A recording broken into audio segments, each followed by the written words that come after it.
evening, Demon fans, and welcome back to the Demonland podcast. My name is Andy, and it's been 200 days since the final siren sounded on the Demons' 2025 season, officially bringing the Goodwin era to a close. And in just 5 days' time, when the siren blares once again over the MCG, the Stephen King era will officially begin. Joining me tonight to review our preseason and preview the season proper is George. Good evening, George. Good evening, Andy. Good evening to all our listeners. Good evening to Binman. Isn't it great to have footy back after all those silly sports that we endure over summer? None more so than the tennis. So, yeah, it's great to have footy back, real sport at last.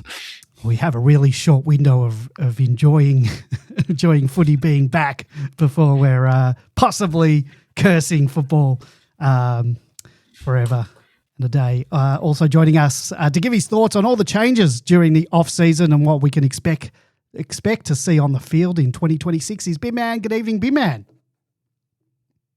You're on mute, Binman. Starting not on the good foot. Just edited that still in the Goodwin era, I see. Yeah. Good evening. I'll start again. Good evening, Andy. Good evening, George, and good evening, Demonlanders out there. One of the exciting things about this season, Andy, is we don't have to worry about that feeling. Yeah. You just suggested because really it's a mulligan. You know, and I think that energy is so exciting generally. And I was trying to think, one of the back to when I felt like this, and probably when Mark Neal came on board. That didn't last very long. That feeling. Round that feeling of hope springing eternal. That's the end of that preview from Binman. I misjudged that hope springs eternal, and it was the ship springing a leak. So, but I have a completely different vibe this year. I went actually back and had a look at our list back then, and they're chalk and cheese in terms of strength of list, and it's just super exciting. Super exciting to have footy back. Seems like a long time now that we've done the pod and we've had footy back. And super exciting to have a fresh page, new coach, new players, new board, new CEO. It really is exciting. So I cannot wait. Just apologies for my voice is a bit scratchy. Had a weekend away listening to music at Golden Plains, which was fun. And shout out to Poster Melbourne, who played keys and guitar with Marlon Williams, and they were awesome. Melbourne was excellent. Marlon Williams was excellent. It's great to have these fans up on the stage rocking the sup. So good work. All right, good to hear. All right, well, tonight's show is going to be a little different from our usual formats. We're going to share our early impressions of the new coach, the new players, our observations from preseason training. I know George has joined me on a few occasions, and what we've made of the new game style, what we've seen across the two practice matches. We'll also look ahead to the season with our predictions, the players that we expect to rise, our expectation of the team, and what we see as a realistic pass mark for Melbourne in 2026. So let's start. We'll start tonight by diving into our thoughts on the new coach, Stephen King. I guess from the day that he was appointed right through to what we've seen over the course of the pre-season, there's been a lot to take in. The changes to the club, not just in personnel and structure, but in tone and messaging and overall direction. Things like the tone that the coach that he set in the interviews, things that we've noticed at training, and the early signs of his influence in those practice matches. So let's unpack it all of that and ask the big question: what does your early evidence tell us about the direction of this team under the new coach in 2026? I'll start with you, George, and then Binman, you can jump in. We're going to talk in a minute about sort of differences in the game style, but if you can just talk about your impressions of the coach and what he's sort of his messaging and what he brings to the table. Stephen King has been relatively quiet for a new coach, in the sense that this is a blank sheet for him to operate on, and he's not giving away a great deal about what he wants to do, apart from, I think, one interview where he was talking about ball movement and the need to score goals. I think we'll be moving into that area about the game plan, which is completely and utterly allied with the coach in any case, if that's all right, Andy. Yeah, sure. I've been to multiple training sessions and the 2 practice games, and it's pretty obvious what he's trying to implement with the team at the moment. It's about not only fast ball movement, but it's about overlap movement of the ball to get into the forward line. He said quite simply, straight up, fast ball movement is going to result in more goals, which of course as fans we'll all love. And I think there's a couple of teams that are employing that approach already, and we don't want to be left behind the pack. I think there are some interesting games on the weekend where even across all of the games, fast ball movement absolutely destroyed a couple of teams. Geelong was killed by Gold Coast, nearly doubled their score, 125 points to 69. Sydney against Carlton was the same story. It was all the fast ball movement from the back of the field forward that didn't allow the defenders to get into a position, and so there were multiple goals scored. Even the GWS Hawthorn game, 120 points again scored. The strange thing is that in the 2 closer games, even Brisbane Western Bulldogs, there was still 100 points scored by both sides. So we're starting to see big scores being scored. It's also, I think, going to be influenced heavily by the rule changes, that things are moving so much faster. The ball's coming into the field because of the between the arcs rules, whereas it used to be a ball in and a lot of waiting around, which again reduces time. They've already noted, even though it's only 1 round, that there are less ball ups around the ground. So the contested type of teams might struggle, given that there's not the opportunity for them to do what they've been doing over many years. So it's a really interesting approach. The other thing that I really noticed at the training sessions was the way this fast ball movement ends into the forward line is previously we could be well accused of kicking it on the forwards' heads. But what I've really noticed in the practice sessions and in the practice games as well is we're kicking to space in the forward line. So we're forcing the forwards to actually run into the space where they should be. Whereas before we're tending to just kick it in there where the forwards already were. Well, that gives the forwards the opportunity to actually outpace the defenders. So again, that will lead to effectively more marks inside the forward 50.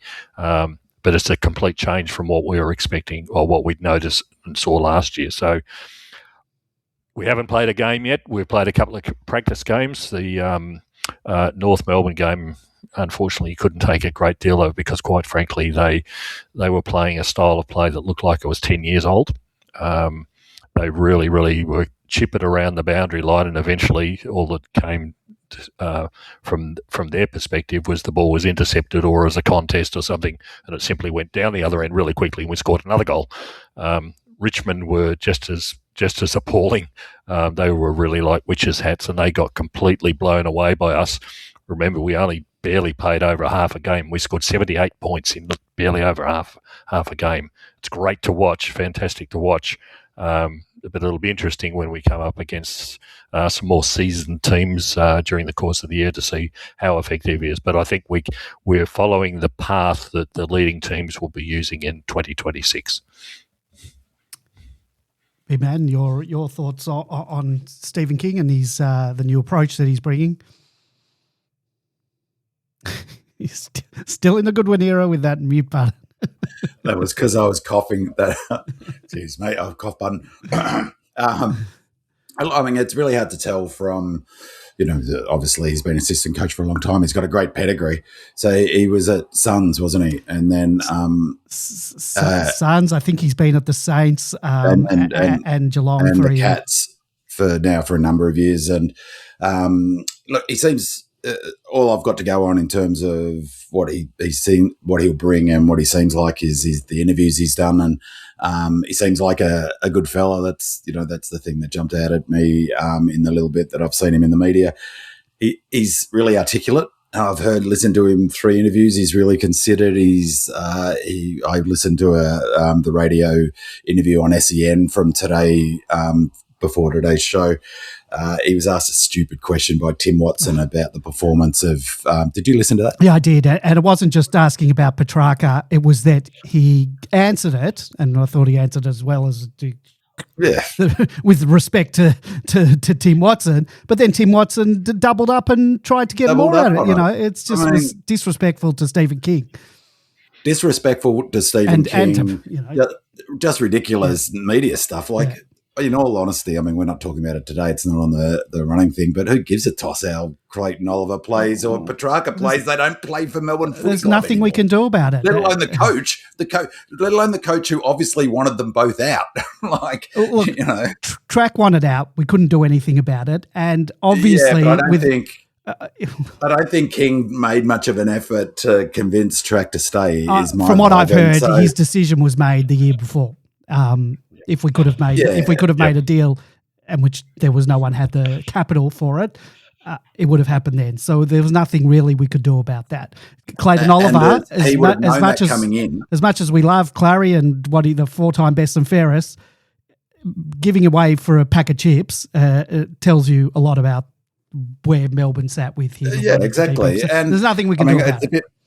It's a bit what I was saying before. So exciting this year because you've got a reset. Yeah. And actually one of the major benefits of May leaving, of Oliver leaving and Petrarca leaving is they're 3 sort of cornerstones, like senior players.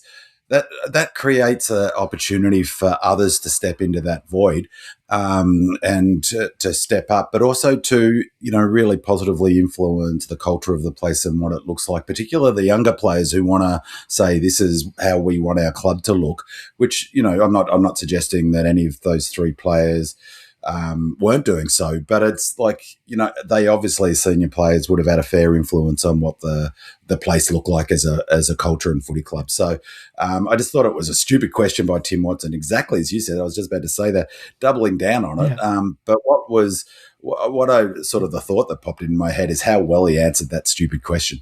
Now, I think it would be fair to say that communication and media stuff was never Goody's strengths, and I don't necessarily think that matters all that much in terms of coaching, but the ones who front the media, they're the ones who have to sell the message, and so it's just from a comms perspective, that is an important part of a head coach's role, and just in the little bit I've seen so far in his interviews and his media stuff, King seems to be a really good communicator. In the interview today, he emphasised what we, as a club, what his philosophy is, which is aggressive footy, high scoring, move the ball. Someone was talking to me who, a Geelong fan, who was talking about it's Dempsey, isn't it? The blonde-headed winger for Yeah, the way he plays is a King initiative, this fellow was telling me, in the sense of that he's a winger, but he pushes really deep to be a marking option. Very deep. He'll mark off and in the goal square. Yeah, exactly. Apparently, that's a King initiative. And so I think we can look to see our wingers play a bit differently this year and look to do that and push deep and be taking our mark. So I thought it was really interesting, actually, the other thing, Andy, he mentioned today, it sounds like surprise Cully is going to be playing round one. That would be my tip, almost certainly, from what King said today. Well, he said he's been in contact training for the last 2 weeks. I saw him today. I was at a player sponsors function this morning, and he was wearing just a compression sleeve, not even just the fabric ones, not those black ones, which he probably will wear on the day. But I think he's right. Yeah, and the reason I thought of Cully is because I can see him pushing forward into I know he's not going to be a winger, but that style of having your talls push forward and be a marking option inside 50 as I think we'll see that a lot. Yeah. Yeah. So I can see that. And Langford as well. He might play the wing a bit more, and you'll see him bobbing up for the marks like Dempsey deep in the forward line. Yeah. And so, I think he's been really, he seems like a good communicator. The game plan, the way he's talked about it, seems clear what he's trying to do. I think the other interesting things is a ruckman. And I was trying to think when the last successful AFL coach, VFL coach, who was a ruck. I couldn't even think of one. I'm sure there's some. Cox now. One coaching Sydney at the moment. Yeah, but I couldn't go back. But he's been at a really well-run, successful club at Geelong. He's been a big part of their success over the last few years. I think he was only there I think he was only assistant coach in the last year. Was he? Yeah. He wasn't there the year before? I don't know. I'll look it up. That was my understanding. But he's also not that old, is he? I think he's what? He's around 40. So he's been in, I don't think he went straight from playing into footy. So he's never been out of footy. He's not done the 2-3 years in the media and coming back. 47. Yeah. So in terms of thoughts on him, I've been impressed. You did hope to be, wouldn't you, with a new coach? But and as I say, all I've really got to go to judge him on is the media bits he's done, and he's articulate. He is, I would say, just from his actions though, in terms of what he said, I feel like, and we'll talk about the new players, and I think that's really relevant in terms of the new players. We'll talk about them in a bit, but I think he's putting a really very strong emphasis on culture. And I think the players we selected, without not necessarily Jiath's not that good, saying that he's bad for the culture or anything, but with the exception of Jiath, because I think he points to the game style that he's wanting to implement. In particular, Steele and Myercheck, they're solid citizens, and I think that he's really I think the subtext of a lot of what he's said is that he's really focused on building a strong. I know everyone says that at coaching level, but the implication, it feels like to me, is there's a bit of repair to be done, and he's going to be focused on doing that work.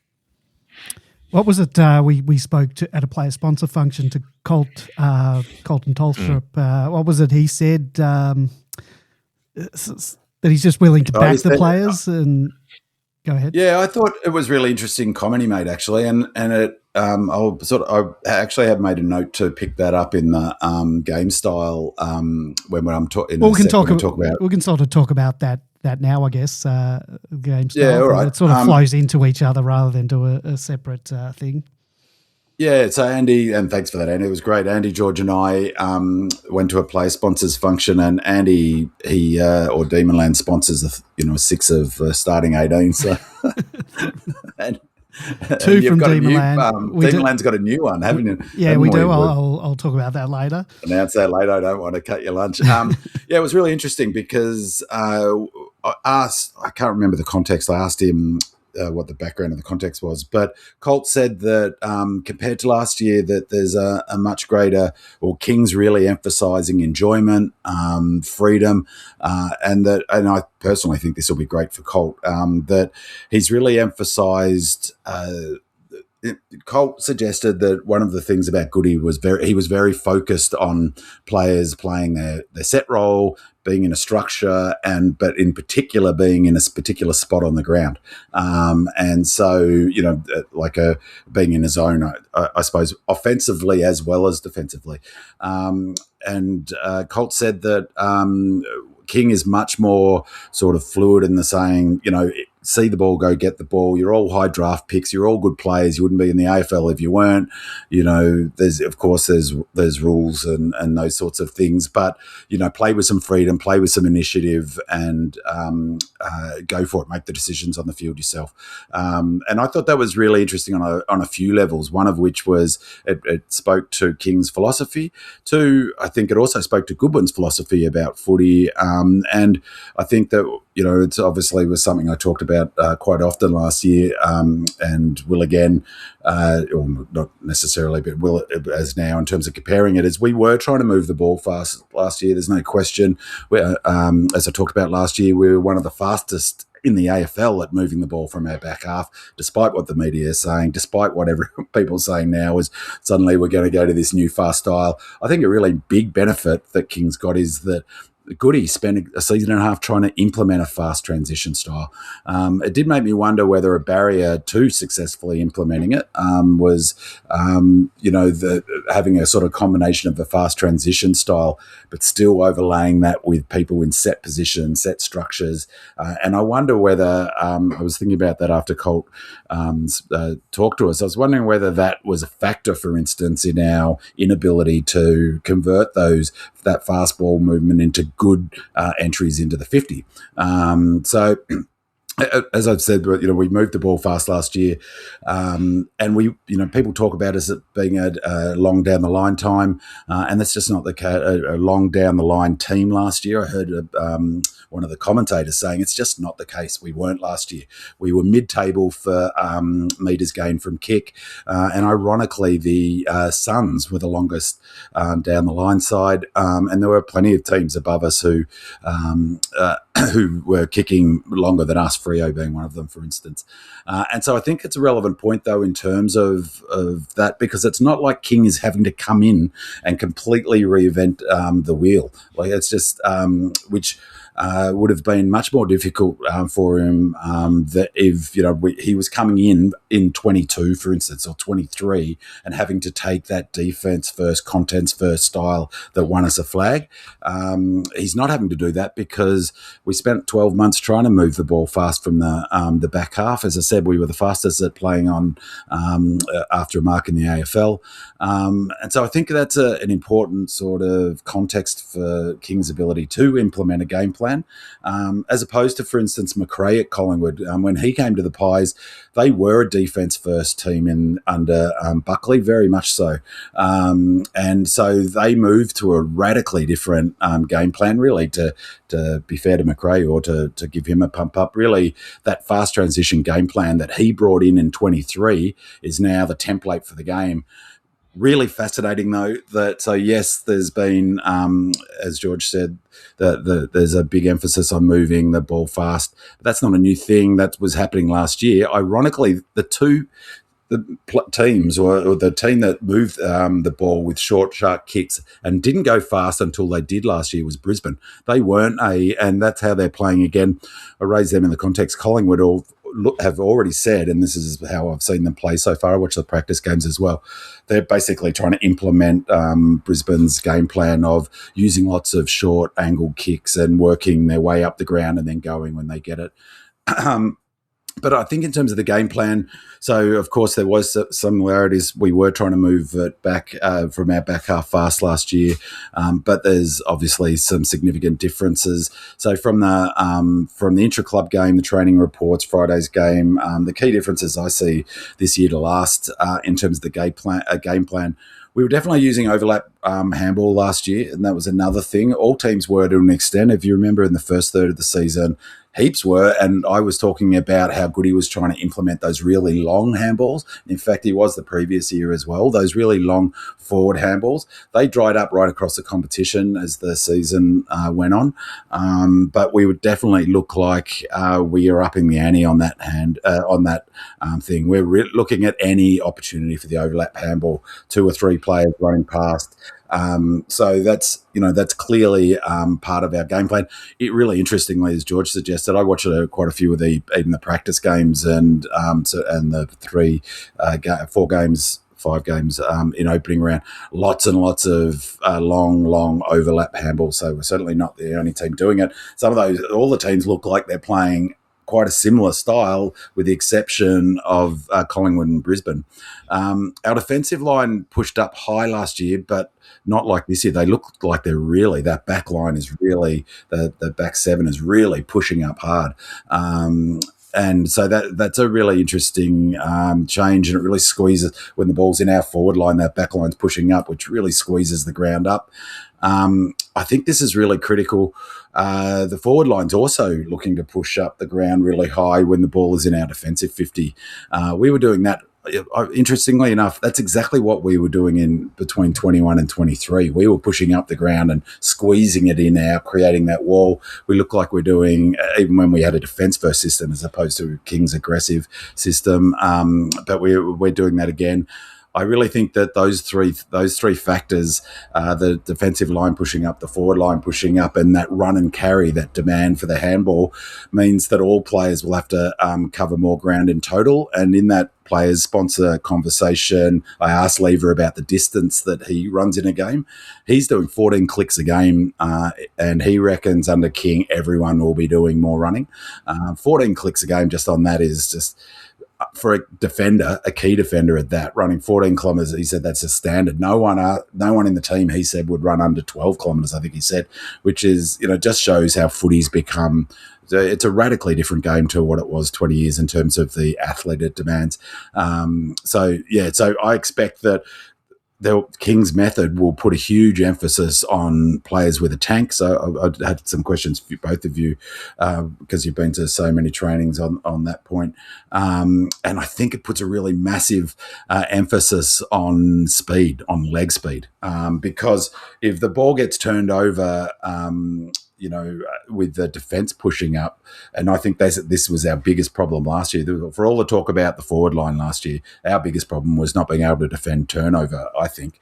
And the problem with pushing your defensive line up high, if you turn it over and it gets over the back of that line, everyone's got to bolt back at speed to be able to defend. So I actually think that that was a factor in May struggling last year.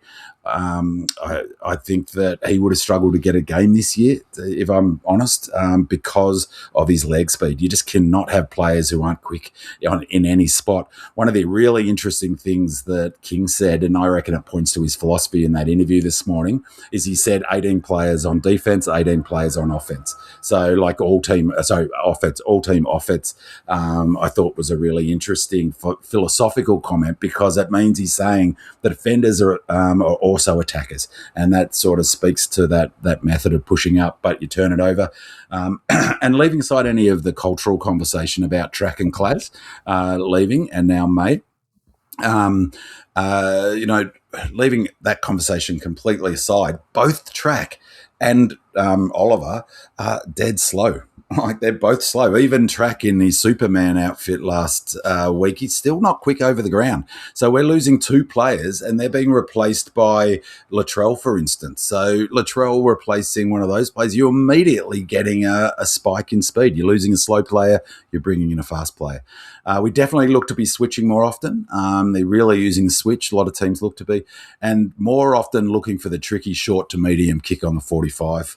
And apparently that was a big factor in why we selected Taylor, was his ability to hit those kicks, aggressive kicks on the 45. As I said, they're really aggressively pushing up the ground, so leg speed and defence will be critical as defenders need to get back on turnover. I think the biggest change that I've seen, apart from the sort of general aggression moving it, is the way we enter 50. Except like occasionally we're in the games kicking to a hot spot, which is in front, but we did that last year, so it's not really a new thing. But they look like they've got a really big focus on kicking to space, even if the forward is not really even leading there yet. So they look to be kicking it out in front of forwards, looking for forcing the forwards, if you like, to kick into space and to lead into space. There were a couple of examples in the across the practice game in the North where Latrell, for instance, kicked diagonally where he could have gone for goal. He popped it diagonally across the body to, I forget, maybe it was, might have been Colt actually on the half forward flank. And excuse me. The other thing that's good, leaving aside the cultural stuff with Claz and Track, the other really good thing about them not being in the team is that they're both terrible kicking the ball inside 50, and so. With Latrell playing, it will allow playing a high half forward role. That looks like the role he's going to be playing, getting up and down the ground. He's an excellent kick. We're more likely to hit those 20, 30-metre kicks. You've got Cozzy on the ball more often because Latrell's being that forward player. So you take out Claz and Track, two poor kicks. to inside 50 kicks. You replace them with 2 good inside 50 kicks. That's a big improvement right there. Another change I think is I don't know if you guys have noticed at the training, they seem like they've got a real focus on really punching their kicks, like really drilling the kicks. Like it looks new, and Chandler's the one that looks the kicking really low drillers, particularly those kicks inside 50, which I really like to see. Just briefly on their defence, they're really, as I said, they're pushing up aggressively. You need players with speed to get back on turnover. A couple of the other things that the key elements of our defensive system, and this is I think it's really important. There's so much focus on the ball movement forward across the competition and forward lines. Really, it's defence, and I think that was where we really struggled last year. In the practice game against North, Harriet Cordner, who was commentating, noted that we were creating a spare in defence. I'm not sure if that's a pattern. It's really hard to see on TV, but she noted that a couple of times that we were creating a spare in defence. Though in the Richmond game, we were bringing a spare to the leaving a spare defender, we were bringing Harvey Langford as a spare up to an extra, I should say, up to stoppages, which I thought was interesting. When we do push up and try to trap it, Cordon noted a couple of times we were doing what Goody used to do, is creating that, having that player who drops back and is like the point of the diamond to provide some protection for when the ball does get over the top. That puts a lot of emphasis on the players who've pushed up the ground to run even more. There's one less player to get back, but also to provide defensive cover. Again, that's a strategy Goody employed between 20 and 23, that leaving a defender in the back, a spare defender back. They really, like something dead obvious, is they're really looking to ping off halfback quickly. Like they're, just get it and go, get it out of defensive half as quickly.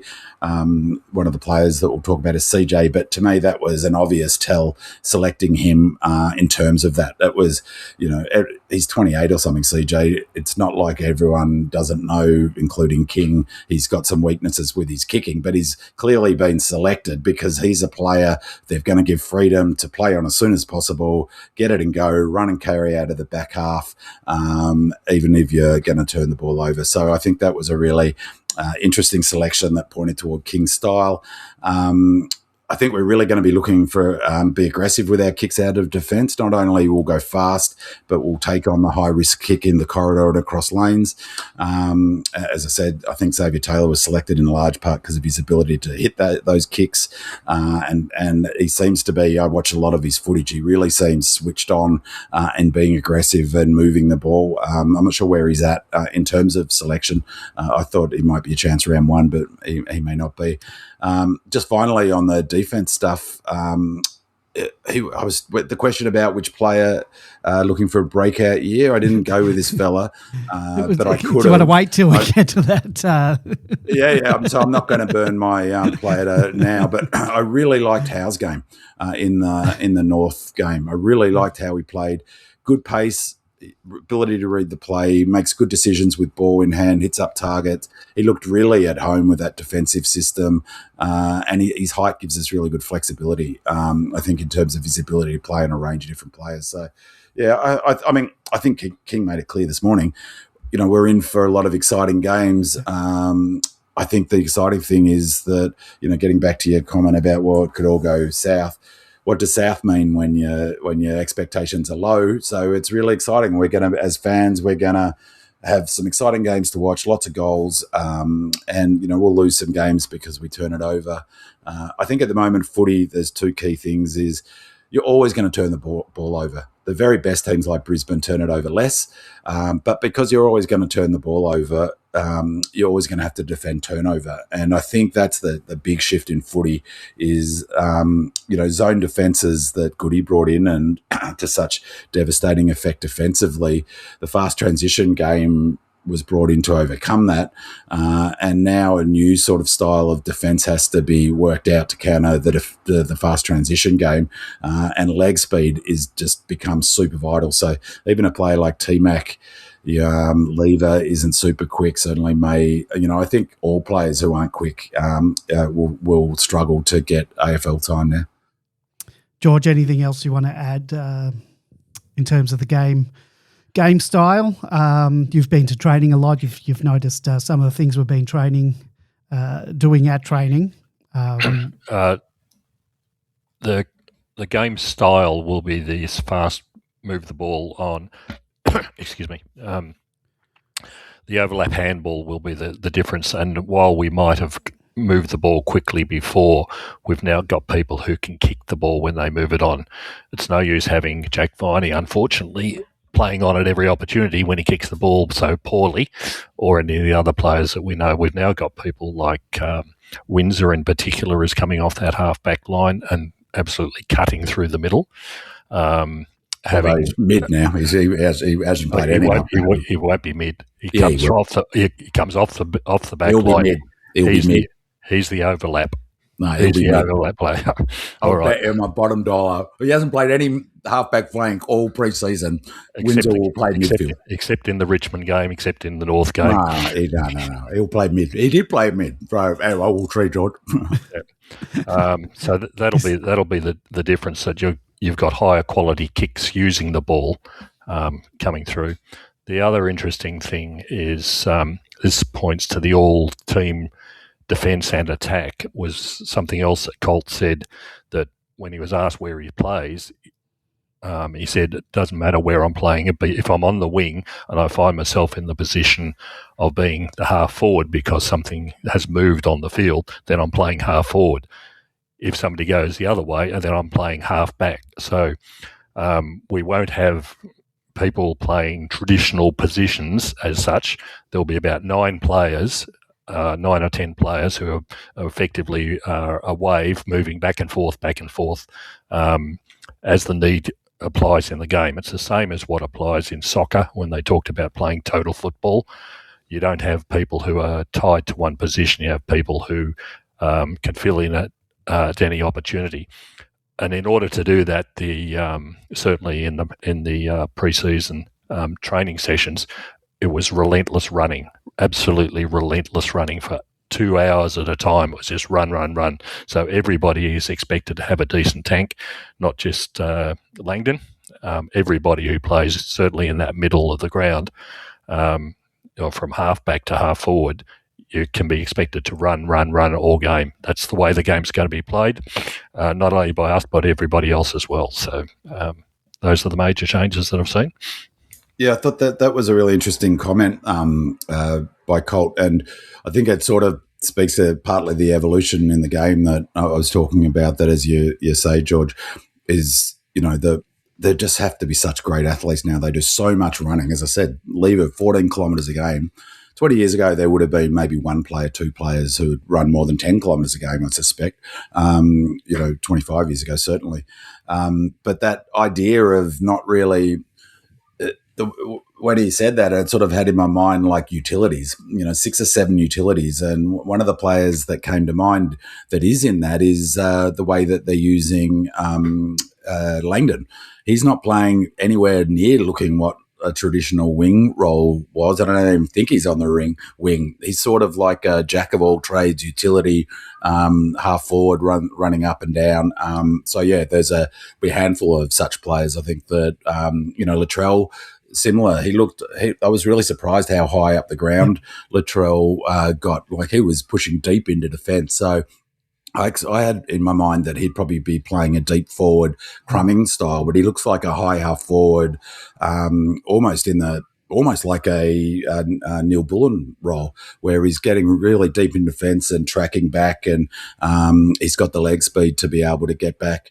It'd be interesting with Cobb. It was funny, George, that after that, then the very next time he played a game of footy, that it was the practice, or was it the intra-club game? He played at half-back flank. Yeah. He didn't mention sort of the half-back flank, just to sort of he passing. Said, I'll be playing wing or half forward. High half forward. Yeah, half forward. And then next time I see him, he's half-back flank. I actually don't mind that game. I don't mind that. Second one. I don't mind that move for him. Off halfback, as long as he's accountable, we'll see where it goes. Yeah. All right, well, let's get into some of our new players. The end of the 2025 season brought a significant turnover on the list. At the time, we spoke about the departing players and the impact their exits were likely to have, both positive and negative. We also looked at the new arrivals from the trade period and the draft. But now, after a full preseason training and the practice matches, we've finally had a chance to see these players in action. So let's go through them. We'll go through them one by one, and we'll give our impressions of what we've seen so far. When Melbourne bought former Saints captain Jack Steele across during the trade period for a 2027 third-round pick, it felt like a very smart piece of list management, as well as being a real significant bargain. He arrived with a strong reputation as a leader, a contested ball winner, a tackling machine, and a proven performer at AFL level. But like any new recruit, the big question was always going to be how quickly could he settle into the new system and what would he look like in the red and blue. And now that we've seen him through a whole pre-season, both on the track and in the practice matches, it's time to unpack what we've made of the man of steel so far and what his arrival could mean for Melbourne's midfield mix in 2026. And George, our midfield is going to look significantly different in 2026 with the departures of Petrarca and Oliver. And now, given that Jack Viney is going to miss a significant chunk of the year, at least a third of the year probably, with an Achilles injury, this trade seems like a masterstroke. I think it's less of a masterstroke than an absolute necessity, if the truth be known. As you mentioned, we haven't got Oliver, we haven't got Petrarca, and effectively we won't have Jack Viney for most of the season. I think people underestimated how good both Petrarca and Oliver were for us. While they've gone, they're still, for example, Oliver in the last 25 years exceeds every other player in the AFL for contested possessions on average. That's how good he was and is still. So Petrarca is still brilliant. So we needed and desperately needed someone to fill the hole. Fortunately, St Kilda were so busy spending money recruiting players from other clubs and spending millions on that I think they got themselves into a spot of bother, and we've picked up both Jack Steele and also Max Heath as a result for effectively very little. A future third-round pick for Jack Steele. So he's the captain of St Kilda. He's twice All-Australian, 2 best and fairest at St Kilda, 3rd in the Brownlow in 2020. While his best years, are probably around the 21, 22, 23 period. When he was All-Australian, he's played 202 games, kicked 70 goals. While he's 30 years old, and probably a bit older than both Petrarca and Oliver, he's still performing very well. He's the sort of player who you never notice in the game. You'll never notice him get 30 possessions, but then when you look at the end of the game, that's exactly what he's produced. And had 10 tackles as well. He was the second highest tackler on average last year, or in total as well, behind Atkins from Geelong. Yeah, he's a really, really nice pickup. He doesn't provide much in the way of goals forward. I think he only kicked 4 goals in total last year, but then so did Clayton Oliver and so did Jack Viney, so there's no loss there, which is another problem we'll talk about later on. He actually, when he played, he started off at GWS. His first game in AFL was in round 1 2016. That was against Melbourne. When he played his first game for St Kilda in round 1 2017, it was also against Melbourne, so he was probably destined to come to us in the first place from that perspective. And now his first game for Melbourne is against St Kilda. Yeah. So it's quite remarkable. Like I said, I think St Kilda really shot themselves in the foot here. They've given away a really solid midfielder, and they haven't replaced him. Surprisingly, they've got a very thin group in the middle. There's probably Filippo, but who else is there? We've picked up something that we needed. It was quite literally a free chippies pick for him. We gave nothing away. We got what we wanted, what we needed. Look, he's probably not going to be around for the next premiership as such, given his age, but neither was probably the other 2 people that have gone. Very nice pickup. Like I said, enjoy watching him. see if you can take note of him, because you will not notice him during the game. So it's quite remarkable that we always thought Ed Langdon had the invisibility coach cloak on, because nobody seemed to be standing on him ever. But I think he's been sharing it with Jack Steele, because you never notice what he's doing in the whole game. How old is Steele? 30. 30? He's not going to retire for another 5 years. We'll win a flag in that time. He'll be around for the next flag. No probs, Captain Jack. I reckon I agree with everything you said, George, around the play. He reminds me a lot of, maybe it's because of the scenario of them getting rid of a captain. He reminds me of Junior McDonald, of the way he plays. And the other thing that reminds me about Junior McDonald, and as I said, suggested before, I personally think, one, we needed a midfielder to replace Oliver, and I think it's a good point about Oliver. Regardless of his level he got to last year, he was a starting midfield, for last season, wasn't he? So we needed to replace a starting midfielder. I think the biggest thing for him coming to the club is he's apparently just a brilliant leader, as Andy suggested. He trains hard. He dots the I's. He's a total solid citizen, as evidenced by the fact I'd forgotten completely that he started at Giants, and so it's a bit unusual for a player to leave a club and then become a captain at the club that they go to. It's probably evidence of how highly he was regarded at St Kilda. He was shocked to be, to be told that he could explore his options, is what, I read an interview with him that suggested that, but he's all in on Melbourne. I think, apart from what he'll bring as just on the field, I think the biggest thing he'll bring is his off-field stuff, and I really think that for King it was an important decision in terms of bringing sort of solid citizens into the club and really having a positive influence on the culture. And I thought it was great in that practice game. There were a couple of beautiful tap-outs against Richmond, a couple of beautiful tap-outs from, maybe even in the very first one of the match, from Maxi straight down Steele's throat, and away we go, getting the ball out of the centre. So, it's a fantastic pickup, and particularly, as George noted, for nothing really. Right, when Melbourne bought in Brody Mychek during the trade period, giving up pick 61 and a future third rounder, while also getting pick 71 back in the deal. It was a real deliberate move to address a clear need in our forward line to provide a partner for Jacob Van Rooyen. Mychek arrives with a strong reputation as a hardworking, competitive key forward, and as someone who has consistently found a way to perform at AFL level. The big question was always going to be what he still has left to offer and how quickly he could become an important part of Melbourne's forward structure. And now that we've seen him over the preseason, both on the training track and one of the practice matches, we can start to unpack what his addition might mean for this side and whether he looks capable of making a genuine difference in 2026. He arrived at the club with a foot injury, and pre-Christmas he was in the rehab group and his load was clearly being managed. And post the Christmas break, he participated in most of the sessions that I attended.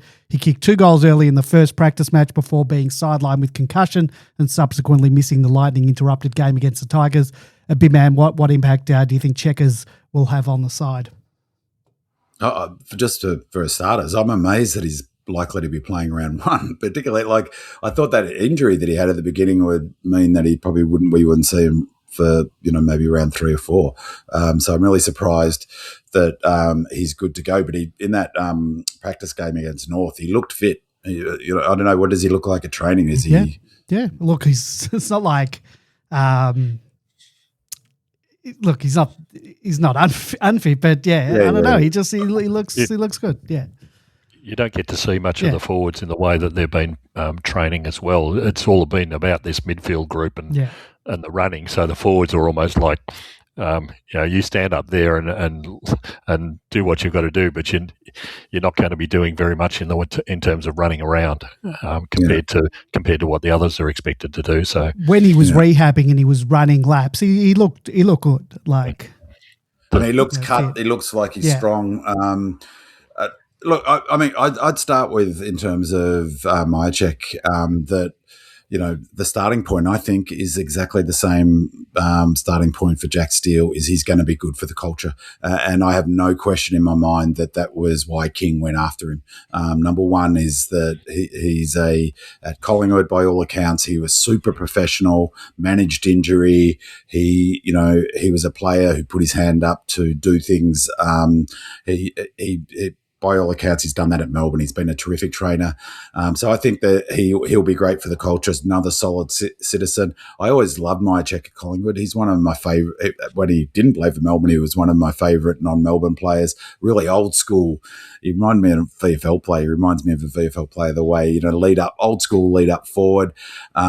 Personally, I think he's going to be massive for JVR, like totally massive, because Myercheck will invariably get the best defender. Like, if you don't put the best defender on him, he'll kick 2 or 3 goals. And so he'll take the best defender, leaving the second best for JVR. That's huge.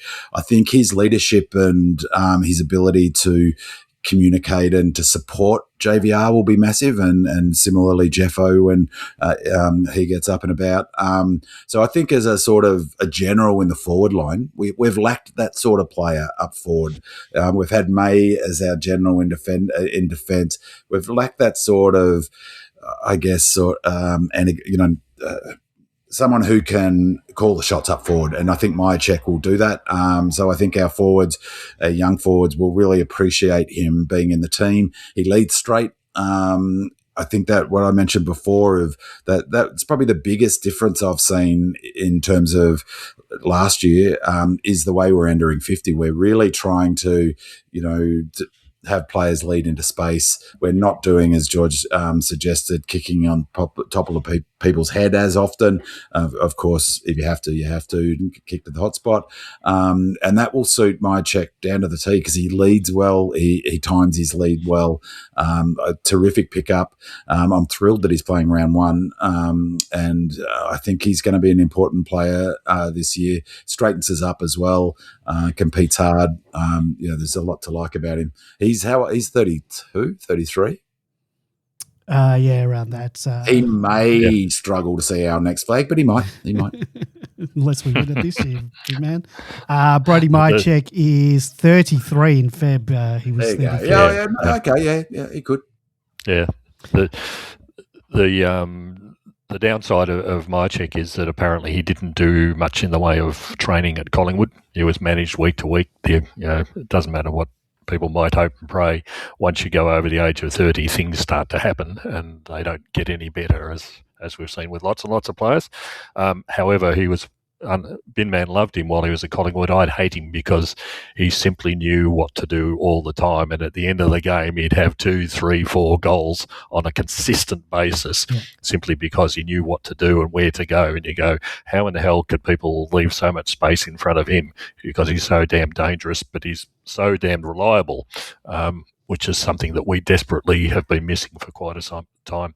The other thing, I think he was great insurance for us. Our forward line is JVR, and we're hoping and praying about Jeffo, and we're hoping and praying about Kentfield.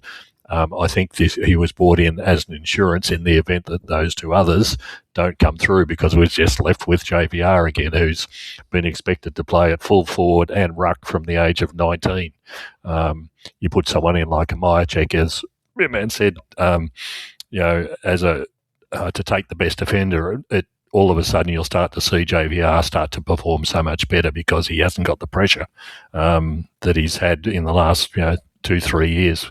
A very nice pickup. Let's hope his body stays together, but I think he'll do the same as he did at Collingwood. He'll finish up with 20, 30, 40 goals which is exactly what we need. It's exactly what we need. And I mean, it sounds basic, but he's in that sort of old school, leads hard. He's got good hands on the lead, but he kicks straight. He takes his chances, he gets them, he kicks those critical ones from forward. It's interesting you mentioned that that's what he did at Collingwood. The way he played at Collingwood and the way Elliott plays at Collingwood, that leading into space requires space to lead into and players to kick it to. And I really think that that's King's strategy as well. It's not radical, is it? To have space and to lead into. And of course, if you move the ball quick, you can beat the defensive zone back, and so you've got a better chance at having some space up forward. But I think we'll see a lot of long leads from players, including Mychek this year, that we didn't see as often last year. I think one of the good things also about Mychek, you were talk about leadership a little bit. So the D's had on radio today was sort of Demon Day. They were on Triple M, SEN, Nova. So you had Max Gorn was on Triple M this morning, Stephen King on SEN, Jack Viney went to Nova. Later in the afternoon, Paul Guerra, the CEO, went to SEN. And then in the afternoon, Brody Mychek was on Triple M. So he's one of the guys that they're, as in the leaders of the team, that they're trundling out to the radio stations to do a bit of PR. So that's good to see from a new player who hasn't even played a game. I've seen him being interviewed a couple of times already for these type of things. So we've seen him play a very short period of time against North until they clobbered him. All right, let's get to the next. That was he got weeks, didn't he? Got 2 weeks. Got nothing. Oh, got off. Oh, did he? Did he? Yeah. We're robbed already. So. And what's his name? The fellow who clocked Kenfield didn't even go to the MRO. Nope. Nada. When Melbourne brought in Changuith Giath during the trade period for pick 42 and a future fourth rounder, it was a obvious move to add some speed, dash, and some genuine attacking flair to the list. CJ came with some obvious weapons, explosive run, an instinct to take the game on, and the ability to break lines on the from halfback. And the key question was always what he's going to look like with a fresh start in a new environment. His preseason has been interrupted by injury, and his workload has clearly been managed since Christmas. He played only a half in the first practice match at Casey against North, and he likely would have played a full game against Richmond had the match not been abandoned.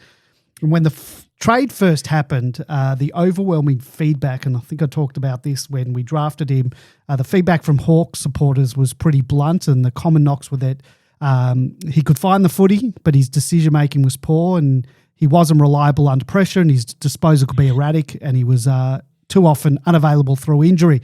And they were the recurring themes that kept coming up from some salty Hawks supporters. Then we've had the chance to now watch him closely over the preseason. He did spend a bit of time in and out of the rehab group, which only reinforced the durability concerns. But when he was fully involved in training, there was definitely a lot to like. His speed obviously stands out immediately. He gets to good positions. He reads the ball well in flight. He looks capable of being a genuine intercepting option. He also gives us a real point of difference with his run and dare off half-back, which I think we've been missing for a long time. At training, his ball use was often better than the harsh reviews suggested, although that, of course, is in the lower pressure environment than you get on match day. Once the practice matches rolled around, some of these concerns became more noticeable. He looks very good at winning the ball, and there were clear signs of the spark that he can provide, but there were moments when his disposal did let him down badly, particularly in that Richmond game. So now we've had the opportunity to watch him across summer on the track and the practice matches. There's no doubt he has the attributes that we need, and no doubt he has the kind of pace and dare that can change the look of the side. The question is, can the club harness those strengths, tidy up the weaknesses, and keep him fit long enough to become one of the more exciting additions to this new look team? George, what are your thoughts on CJ? CJ, that's what we'll have to call him because it's too hard to say. We'll call him CJ. Okay, 26 years old, 185 centimetres. He's played 76 games. He's only kicked 5 goals, which is not unsurprising given where he's played most of his career. He played 20 games last year for Hawthorn, despite all their complaints. So, and all these stories about being injured. Probably 2021 was his best year, but he played 16 games prior to getting a PCL injury, which put him out for the rest of the season. Importantly, even in that season, he took 93 marks. He's really, really good overhead. He's got a great leap, which seems to be endemic to the South Sudanese parents that he has. He's actually born in Ethiopia. He played his junior footy at Morwell. and was drafted in 2017 as a Cat B rookie, but didn't debut until the end of 2019. He came to us on a 3-year deal for pick 42 and a 4th round pick in 2026. The important thing for us, again, the same as Jack Steele, the same as Brody Majacek, it fills the need that we have. We lost Judd McVie off the half-back line. All of a sudden, you're putting in someone who's probably faster, who probably is better overhead, but we certainly needed someone for the future into that sort of line, which again represents this concept and the game style that we're trying to promote of speed, quick ball movement, and you'll certainly get that from Jaff. Now, for all the Melbourne fans out there, you're going to be just as frustrated as some of the Hawthorn fans. He runs like the wind and unfortunately outruns himself. He reminds me so much of Jaden Hunt that it's unbelievable. He just runs himself into trouble. If he can be taught to hand it off a bit earlier or kick it a bit earlier, you'll see much better outcomes. But he is lightning fast, and like I said, he is fantastic overhead, which adds another factor for the half-back line, that you're not depending on a lever to intercept, for example, all the time. You've got someone who's tall and has a great leap and marks really well. So, yeah, he'll be a great addition. He will be around for the next premiership, being only 26 years old. That's a rare bit of confidence, George. I mean, he's going to play to 50. Anyhow, yep. So, he was a great pickup for us. And again, we did particularly well out of drafting him. We got pick 23 or whatever for McVie. And while McVie was only 22, pick 42 for Jaff, who's a well-established player with 76 games under his belt who suits our needs. It was a great pickup. Yeah, I think that's a really key point. I think that's so important. It's funny how it gets ignored a bit. He was selected for most games for Hawks last year. He wasn't in their finals team, I don't think, from memory, was he? Or was he? I don't know. I can tell you. But it's not like he's a player who struggled to, like Sharp, for instance, who struggled to get a game at Brisbane and was looking for other opportunities. So he played in the 3 finals. Oh, he did, right. Yep. So, there you go. So he was in a finals team. Everyone loved Hawks last year. He was a best 23 player in a finals team. So I think that's such a good point, George. And it's also sort of speaks to all 3 of those players. Jack Steele. He did play, but he was subbed on in all 3. Sorry. We still played. So yes, that's true. All 3 of those players we've just discussed.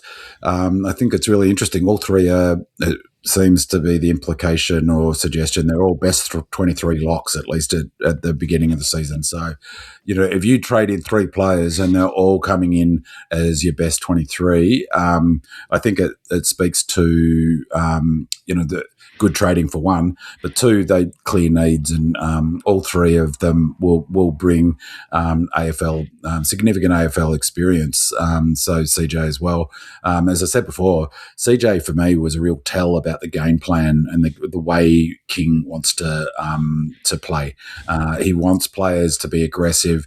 He won't. He won't be a coach, I suspect, that's going to get down on CJ for missing targets, because he's going to encourage him to. And I think that as footy fans, no one's going to expect that his kicking efficiency to change overnight. His kicking is what it is. We've seen that already in the practice game against Richmond, in particular. His first kick on the run, he just picked out the only Richmond player within about 15 feet. But so I think we're going to have to take the good with the bad on the kicking, and just really enjoy that run and bounce off the halfback flank and the excitement he brings. Let's move on to Max Heath. Dee's brought in Max Heath during the trade period for a 2027 4th round pick. It was a relatively low cost but potentially important piece of list management. He arrives from St Kilda as a developing 204 centimetre ruckman, brought in to strengthen Melbourne's ruck stocks and provide support behind Max Gawn. And unlike some of the other recruits, Heath didn't arrive with the same level of fanfare, but he was clearly targeted for a reason. The D saw enough in his size, aerial presence and ruck craft to believe he could be a valuable addition, particularly in a list that has been looking for more depth and development in the ruck department. And now that we've had that chance to watch him throughout the preseason, we can start to get a better sense of where he sits in the pecking order, what strengths he brings, and how realistic it is to expect him to impact in 2026. So, Big Man, what are your impressions of Max Heath? Do you think we might see him and Max Gawn playing in the same team, perhaps as the fifth man on the bench? Well, starting with that question first is no, I don't think we will. And I know there's talk about maybe some clubs will use a ruckman and on the bench at second. I don't think we will. I just don't think it for two reasons. One, I think Max has made it clear he plays, well, on a personal level, he likes being the only ruck in the team. Now, of course, he's the captain and the player. He's not the decision maker about that. But I just think that he plays his best footy as the sole ruck as well. I don't think the other factor I think that why we won't is because what I said before is leg speed. So I think that, all five players on the bench will have to have, good wheels, I think. So that's my feeling in terms of a high aerobic demand style of play that we're going to be playing. That seems clear. It's clear across the competition, but particularly for us, is that requires, as I said before, players with good wheels and players with good really fit, aerobic, strong players who can run out the game. The more players of that type you've got, the better. I see Harry Sharp being more likely to be the fifth player on a bit. Well, I mean, I guess over time there won't be any notion of a fifth player, but being a interchange player than Heath for exactly that reason, for his running power and his ability to cover the ground, and also for the reason that George noted before, having those utility type players that Colt talked about being or Langdon, where you've got 5 or 6 players basically playing the same position, half forward, wing, sort of, not real, like more like a utility. I suspect that's what they'll do with with the bench. So no, I don't think he will. And I think they'll, as much to both George and I's frustration, I think they'll end up using JVR as a second ruck most likely. But on Heath, I don't really know. Like, he's played 4 games for St Kilda. I don't really have a sense of. I don't recall, whether I even watched those games or seen them. I was super impressed. Was it the intra-club game or the Roos game? North Melbourne game. Yeah, I thought he was super impressive in that game, and he's more athletic than I thought. And at that players' function that the three of us went to, he was standing next to Max. He's a big boy. Like, he's not just. Obviously, he's tall. He's 204 centimetres tall, but he's also broad and 22 as a big fella. He's not going to get 24. Sorry, he's 24. Yep. You don't get the nickname the Moose for being. I got I'm reading Melbourne's October 9th, 225, 22, but you're probably more likely to be right, George. He was 20. You're both wrong. He was 23 on the 24th of October.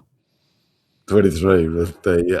So, this was the 9th of October, so the AFL, he's 23 now. So he's still got another 2 years of growth for a big fella. So I think we've talked about this before, particularly with Tom Campbell out, the importance of having your Casey team set up as similar as possible to your AFL setup, so players can move from Casey to the AFL level and know the system. So with Campbell out for a while, I think he'll actually be a really important player at Casey in order, for us to be able to set up a system that's replicable for Casey players if they move up a level. I probably you guys have got a better sense of where he's at from what being to so many training, but just on the one thing that I saw in that practice game, I couldn't help but be impressed by how we played in that game. Did either of you guys have Luca Kenfield in any of your things for later on? No, no, I don't. No. So I'm thinking he's more likely to be that, not the fifth man on the bench, but maybe the third tall forward that will take the rucking. Now he's out for a number of weeks. I'm not sure, 4 to 6 or whatever. So that, but I think had he not got injured, I think he might have been earmarked for that role because he kicked those 3 goals in the North practice match. Admittedly, opposition, whatever. And he took that first mark, or almost did. He got thumped in the thing. He was looking like he was going to take that chance ahead of Jeffo. And he did take some ruck in that North game, didn't he? And he would then play the ruck, allowing JVR, who all three of us don't like the fact that he has to do the rucking. When he went down, Tom McDonald came on because they had more on the bench, and were able to do that. And he took the rucking rather than JVR. So I don't know what's going to happen on Sunday. Maybe it is JVR, but anyway. Well, I agree. I think there's a real chance that he'll. I totally agree, but not as as a forward, really, who can push. The other one, the thing is AJ, but I'm not quite sure that he's going to go up that level. But no, I agree. I really, really, really like the look of Kenfield. He's been unlucky already, the poor bugger. But and I suspect, if he's fit and up and available, I agree. I suspect that's exactly how they'll play him. I had a good chat with Max at the season launch function, Hall of Fame the other night. He's really, really smart. Probably doesn't realise his real potential quite yet. We forget that he's 24 years. While he's 23 years old, they're still very young boys at the end of the day. A lot of development to go there. The important thing is, as Andy just mentioned, he's not called Moose because he's a rake thin. He's solid. He is really solid, and he's 204. In the North game, he was pitted against Sherry, and he did an absolutely excellent job against him. I mean, Sherry's a monster. And he's probably in the top 3 ruckmen in the competition. Yeah. Even Maxie would say that for sure, wouldn't he? Yeah, and really impressed. He's got a good leap on him, and he's got a good marking capability on him. He's only played 4 games at St Kilda. More importantly, when I was talking to him, he spent a lot of his time both at St Kilda in their reserves or wherever he played there, and also previously as a forward. So he kicks goals as well. So he's got a little bit more than the one string to the bow, which we really need. Now, the important thing for me and for the club is that we've now got a backup ruck. How many years has it been since the Jackson and Magic Door scenario? Have we had a replacement should something happen to Max? We've got away with it, quite frankly. Max has been available effectively since then. Tom Campbell was the break glass in case of emergency, but now we've got Max at how old's Max? 34, something along that line. Here we've got Heath at 23, and we've also got Kalani White at 19. So we've got a transition plan there, effectively, which has always been a worry. If Max had gone down in the last couple of years, we had no one effectively to come in. So that's a great addition. And unfortunately for us, I don't think Max Heath understands that he's very likely to be our first ruck in the event of something happening to Max this year. We've seen it already with Rowan Marshall on the weekend, suddenly out for a couple of weeks because he's got a knee to the back of the head. And guess what? They're stuck with one ruck. Again, St Kilda, I think, have given away a very reasonable player. We haven't seen much to be able to say beyond that, but certainly a very reasonable ruckman for the future for us, simply to get a Tom De Koning in so they can pay him $2 million or $1.7 million. Seems ridiculous to me, but that, again, like Jack Steele, a bargain pickup for us.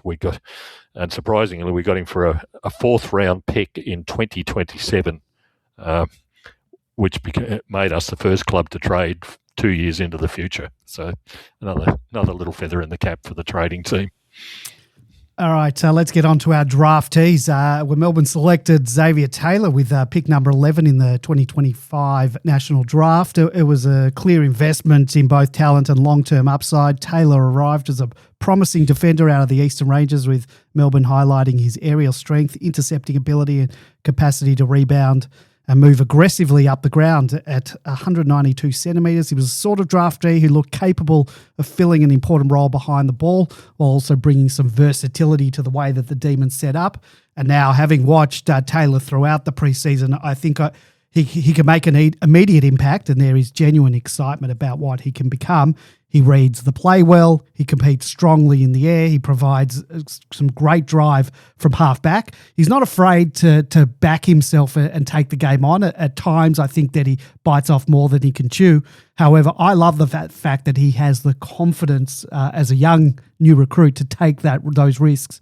And early on, I thought he might be a lot, like as you mentioned, Binman, I thought he might be a lock for round one, but considering that he only played bit parts in the 2 practice matches, I think his debut might be slightly delayed, but he's certainly not far off from what I've seen, and I think we've got a long future ahead with him. George, you've had more than a glimpse of where he's at physically and how comfortable he looks in the system. What kind of role that he might be able to play? What's your impressions of XT, I think they refer to him, and whether or Reg as well, I think is his nickname, Reg, and whether he already looks like another smart piece of Melbourne's list build for the future. Yeah, he's 19 years old and 192 centimetres. His pedigree is that he was best on ground in the 2025 Coates League Grand Final, where he had 25 disposals and 15 marks. Playing as a defender, he is talent absolutely personified. He's got a little way to go in terms of building his body up, which is not unexpected for a 19-year-old to be able to suffer the rigours of AFL football. But what really struck me very early on was the same feeling I had about Harvey Langford. When Taylor gets the ball, before he gets the ball, he knows where the ball's going to go. After he gets it, he's that guy who, and Pickett's the same. No, they're looking one step ahead of everybody else. So Xavier Taylor does exactly the same thing. His superb kick, very accurate kick, which again, if he's playing, probably potentially off the half-back line in some way, shape or form, that's exactly what we need. He's athletic. He's a strong mark. And the other thing that Demons fans will like, he's got a bit of mongrel about him. I was just about to say the word mongrel.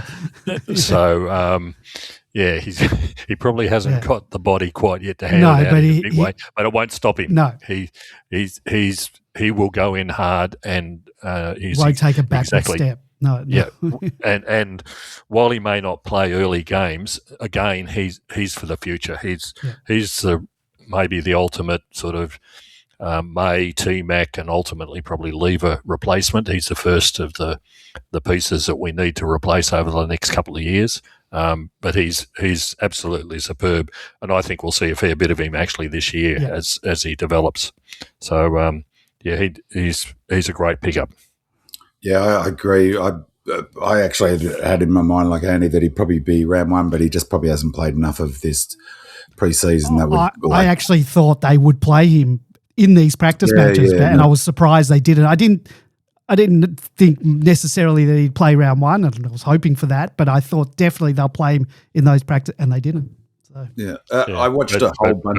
We had T-Mac available, and we had Lever available, but once again, like the Mac situation, we're one injury away. Taylor will be the next one in pretty quickly. Oh, and they've also got Lindsay back there as a permanent defender now, taking all the kickouts by the look of it as well. And I watched a whole that's great now with YouTube. You can all of the top 30, 40 picks have got masses of clips that are up at like whole games and stuff. There's also people who put up put packages together of players. So I watched a whole lot of his footage as a junior and state representative. What team was he again, George, at Coates League? Was it Eastern Rangers, I think. Eastern Rangers, was it? Yeah. Came from East Ringwood. All of those things that George said, absolutely. He's a beautiful kick, but he's a player who's come up in this era now, that has been influenced by the Dacosses and those aggressive angle kicks. No doubt I read that was one of the key decisions for taking him, is both his preparedness to take on those high-risk kicks out of defence and, more importantly, obviously his ability to hit them. Because with transition footy, if you're moving it off the half-back line, it's really all about how many, to set up gold standard scoring opportunities, it's that kick. And not everyone can hit it, and not everyone will get the green light to do it. I watched the replay today of the Collingwood-St Kilda game. It was an otherwise really unremarkable match, pretty terrible match. The thing that stood out, though, was Dacos's kicking. It's unbelievable. I'm not saying that Xavier Taylor is going to be as good a kicker as Dacos, but he's aggressive in both his sort of physicality, but also his desire to take risks and be a player who will hit those difficult kicks that do break zones apart and set up scoring chains. He zones off really naturally and really quickly, and he attacks the ball in flight. And I think when he's playing together with Disco, that's a great combination. Disco, it feels like Disco is like a Russian doll with the next one up. Yeah. Very similar style player, but a little bit bigger than Taylor. But I reckon those two will wax together really well. As you both said, he's super competitive, and that really comes across super clearly in his footage and his clips. And one of the things I love about it is that when he gets beaten in a contest, he's right back at the next one to win the ball back. That's just, you can see it's complete instinct. There's no hesitation, and he gets furious when his body language when he gets beaten in a one-on-one contest is says, I'm not going to let that happen again, and he goes in harder. And the other thing I like, Georgia, about his aggression is, and I'll talk to this in a second a little bit, but a bit later. But, it's not the sort of faux aggression that I get a bit weary of with Colt, for instance. It's not the pushing and shoving, I'm going to get in your grill type sort of stuff. It's, I'm going to go super hard at this footy. I'm going to knock you off your axis, and I'm going to win the footy. Of course, he'll probably get in that push and shove, but he's super competitive. And, he's like Langford in a way. He strikes me as a real footy head, someone who's just, he wants to win. He wants to play well. He'll keep working on his game. He'll, another couple of seasons in an AFL fitness program. I think he's a beauty. The drafting of Latrell Pickett with pick 12 in the draft was a selection that immediately carried a lot of excitement, and not just because of the surname and the family connection to Cozzy, but because Trelly arrives with genuine X factor of his own, the pace, the flair, creativity, the sort of natural football instincts that can make things happen in a split second. The club clearly saw him as more than just a long-term project, and after what we've seen over the preseason, you can understand why. Of all the new faces, he's probably one of the most exciting to watch. In the match simulation against North, he really caught the eye of everyone watching. Him and Cozzy in that game just seemed to be a step quicker than everyone else on the field. He produced one of the standout moments of the day when he burst through the corridor. I think he had 5 bounces. And it's exactly that type of electric line-breaking play that's going to get supporters up and about at the G. In the Richmond practice match, he wasn't quite as damaging, but he still hit the scoreboard, and he continued to show enough that he's being talked about as a genuine round one chance. I reckon 100% he plays. Obviously the connection that he's got with Cozzy, it's not hard to see why there's a real buzz around what he might bring to the side. B-Man, your thoughts on everything you've seen for Trelly, and is he a lock for you for round one? He's 100% a lock. I don't think there's any doubt whatsoever he's a lock. I just love that selection. Just love it. I guess you probably both watched it, but there's the footage of the draft night. Have you guys seen that? They're talking about Tim Lamb and Tim Lamb and who's the Taylor are talking about the decisions about all the players. They go through all 3 of the players we're talking about. And I think the key thing that Lamb says and Taylor says is that if his name was not Pickett, they still would have selected him in that position. And so, it's just a nonsense. The idea in AFL footy that you would select a player because, for instance, that it might make Cozzy stick around or whatever, or make him happy is just, it's farcical. That said, I think there's a double bonus. One, we had a need for a player. We had a real need for a small forward. There's a really interesting comment that King makes in that same clip. So if any listener hasn't watched it, really recommend going back and watching that video of the draft night. King might have forgotten there's the camera recording, but he makes a comment about our need for a small forward, and I forget the exact wording he says, but basically implies because we didn't have anything of that last year, and it was sort of it felt like quite a strong critique of our forward line last year, our inability to no, it was Lamb, I think, and then said he'll take his chances. And King said something like, yeah, well, we need to do that. We didn't do that last year or some such. So I think that's right. He takes his chances when he gets them. My check is the same. It looks like he's going to be playing a high half forward role. I watched a hell of his clips as well. Well, there weren't as many of them, but there's great footage of he played in the Glenelg seconds. There's great footage of his senior selection, his first game, kicked 4 goals. He looks a bit taller than I had thought him as well. Plays tall. High half forward, looks like he's going to get up and down. Super exciting player. Having said what I said about that, we didn't pick him up because he's cousin. There's a major bonus, though, the fact that he is, because how good for Latrell that he's coming into a club where his cousin is playing, a respected AFL footballer, respected in his community. He comes in, he knows that player. I think it's awesome. We've got Wheels has done a brilliant job supporting the Aboriginal players at the Melbourne Footy Club. I think it's terrific. We've got a good solid crew down there now. But the other benefit is for Cos on 2 levels. On a fact that he's got his cousin playing for him, which has got to be a positive for Cos. Hopefully that will help him improve his footy. But leaving that aside, it'll allow Cos to play on ball more often. Yeah. I think so. It's huge from that perspective. Just the final thing, you mentioned that run against North Melbourne, 4 or 5 bounces.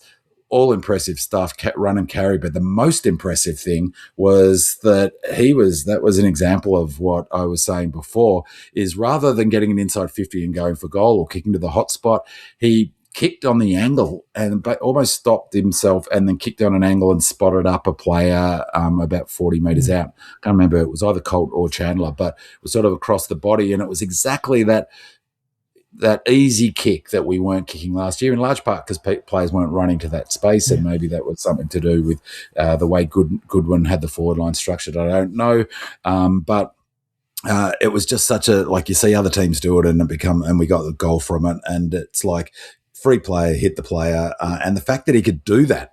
Think I'm going to make that decision because he obviously saw him sort of late, and also execute that kick says to me we have something really special here, because it was at the end of a 50, 60 or 120 metre run.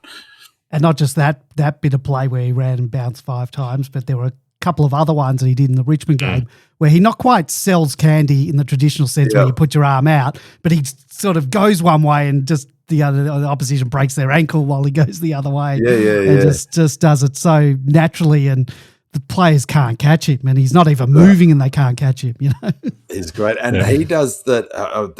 The other thing I was going to say about Xavier Taylor, actually, that was really, really noticeable in his vision, like really noticeable. And Latrell's got this same skill, is increasingly an important skill in footy, in AFL, is being able to kick with the outside of your foot to slightly kick across the line. Of course, Dacos does it brilliantly, and he's sort of set that template. But I've really noticed that it's coming up in the younger players. Taylor's really, really good at it, and so's Latrell, and I think it's become a really important kick because it goes on the 45 a little bit and cuts across the lanes a bit.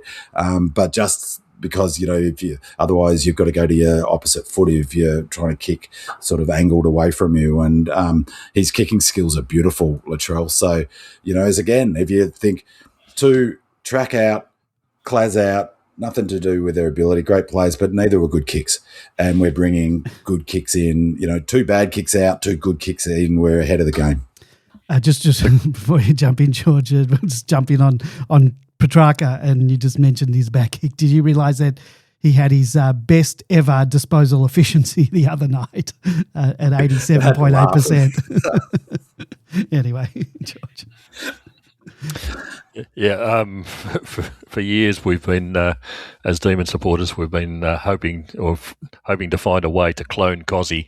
Well, believe me, we have got a clone here. We've got Cozzy and Cuzzy, so it'll be really exciting. This will bring people through the gates. But as Binman pointed out, the big thing is he's exactly like Cozzy was in his first couple of years. He'll absolutely dynamic up the forward line. Nobody will be able to catch him. He'll do some absolutely miraculous things, the same way that Cozzy did in his early years. And now Cozzy's doing it up the field because we can release him, because we've got Latrell down the forward line doing exactly the same thing. It's going to be a nightmare with both of them on the ground for opposition players. So, yeah, great pickup. Great to see them both at the same club. But yeah, these guys will bring people through the gates. They're just so exciting to watch. Yeah, no, and I know they're not brothers, but one of my favourite memories in the 70s and late 70s was the Cracker brothers playing together, and that idea that two Aboriginal players playing together, the family, that's that sort of understanding. Although Cozzy already twice could have gone for goal, and I know he wanted to give him a goal. I don't know how I felt about that, but lucky it was preseason as long as they kicked the goal. Well, Cozzy got made up for it by kicking one of them. Well, the other thing, just the point of difference, really, a little bit with Kai. You're totally right in terms of where Coz. The one thing that Latrell's got a bit over Coz is that he looks physically ready to go AFL-wise. How old is he again? Is he 22, 21? Like he's a mature age, not mature age, but he's...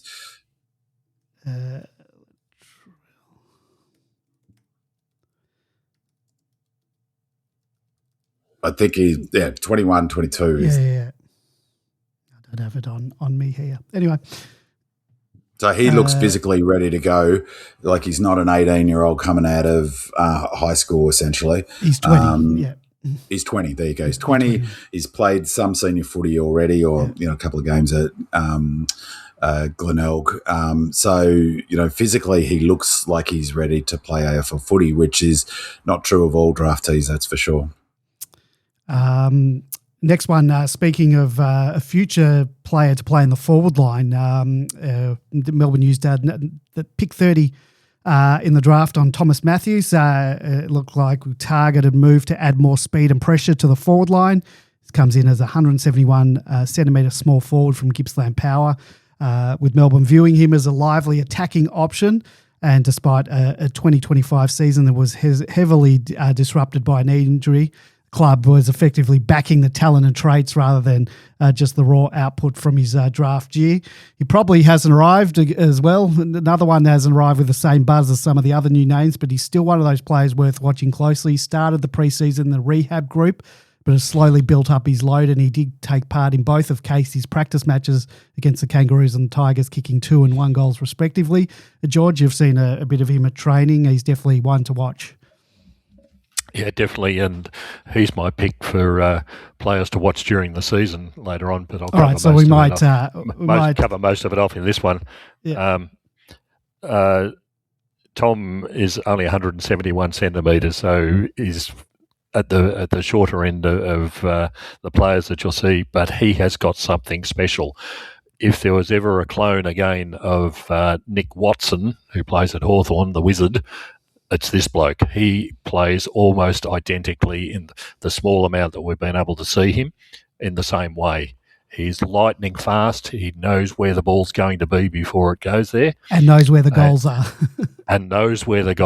Yeah. And he's got a fabulous leap. That's the amazing thing. There's been a couple of, for someone who's 171, he took nearly mark of the century at one of the Casey practice games. He just didn't bring it down. But for someone that small, you couldn't believe that he could get up that high. He played with Gippsland Power. He was their captain.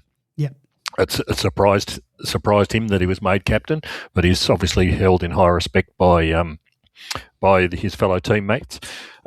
He kicked 18 goals in 13 games last year, so that gives you an idea. He's what you might call a goal sneak, but he's consistently doing that. Unfortunately, he got a meniscus knee injury that took him out for the latter part of the season. If you're a small player, you've got to have something special in the AFL, and this guy has got it. So the pity is that he is still overcoming that knee injury. He was in the rehab group for an extensive part of the preseason, so he hasn't had the full advantage of a preseason.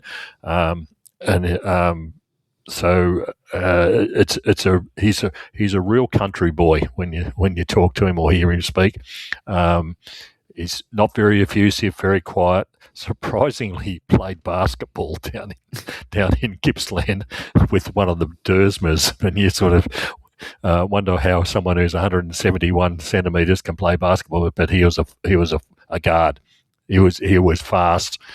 Those little nippy players that get in and out. But he said, I heard an interview from Gippsland recently where he said, I think I was limited in what I could do with basketball, but he's got a great future with AFL. So he's, again, a great replacement. Spargo's gone now as one of those small forwards.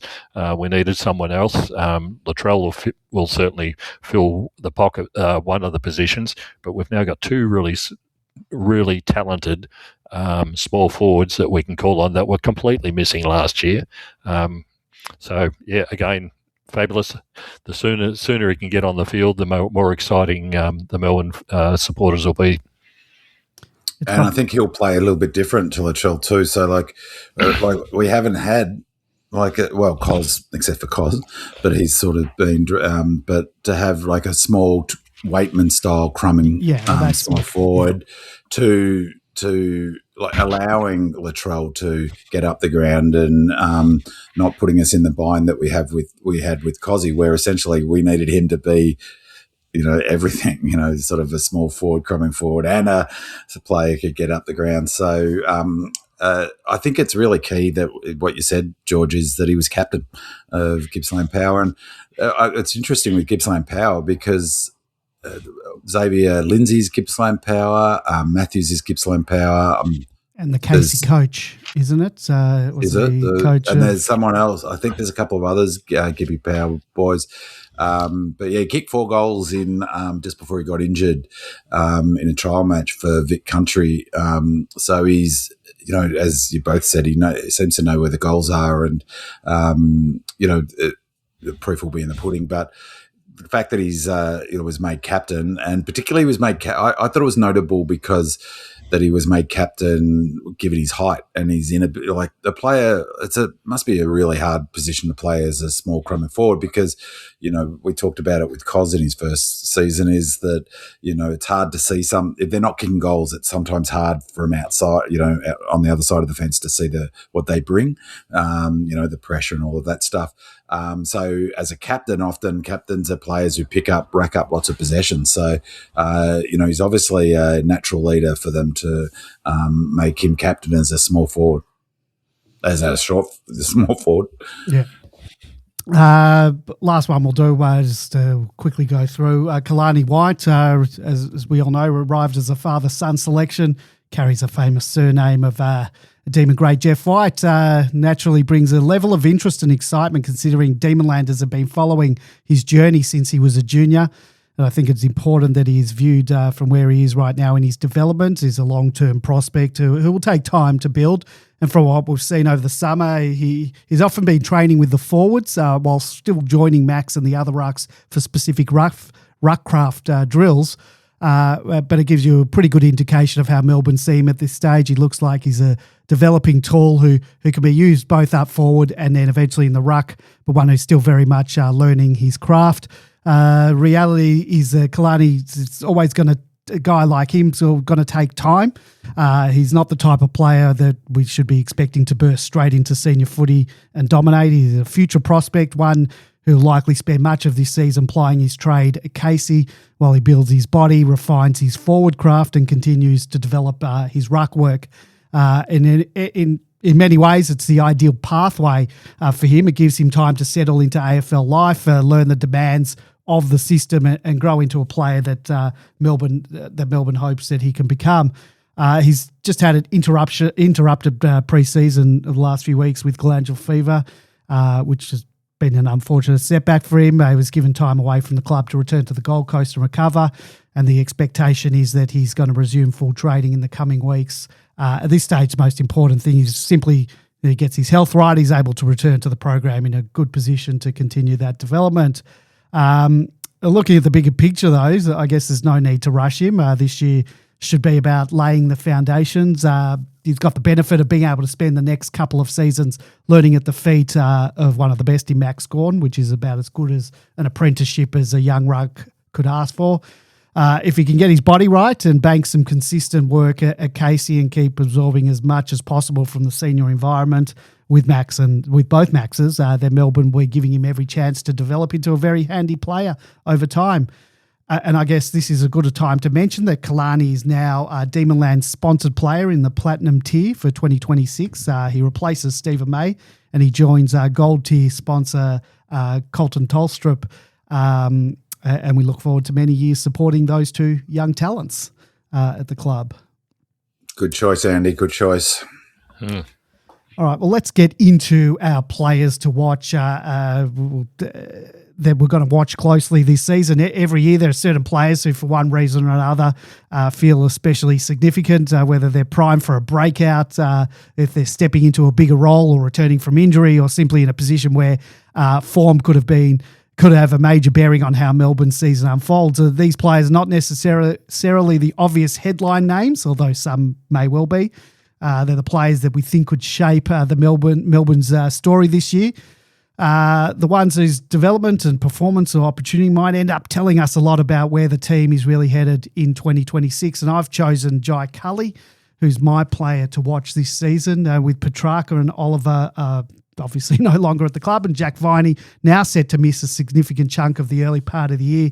There's a real opportunity for someone to step up and take hold of some important midfield minutes. And for me, Jai Cully is the one who stands out the most. And having been at training and watched him closely over the preseason, he's really looked like a player building towards something. And what stood out to me was his size, his strength around the contest, and the way he's able to impact both as an inside midfielder and also when he pushes forward. He looks powerful. He's clean around the ball, and there's a real presence about him in the way that he goes about it. He wasn't just competing. He looked like someone who's generally putting his hand up for a senior role in that midfield. And what I like most was that he's just not winning his own footy. He's also showing he could hurt the opposition in other ways, whether that was through his tackling, his physicality, or by going forward and looking dangerous around goal.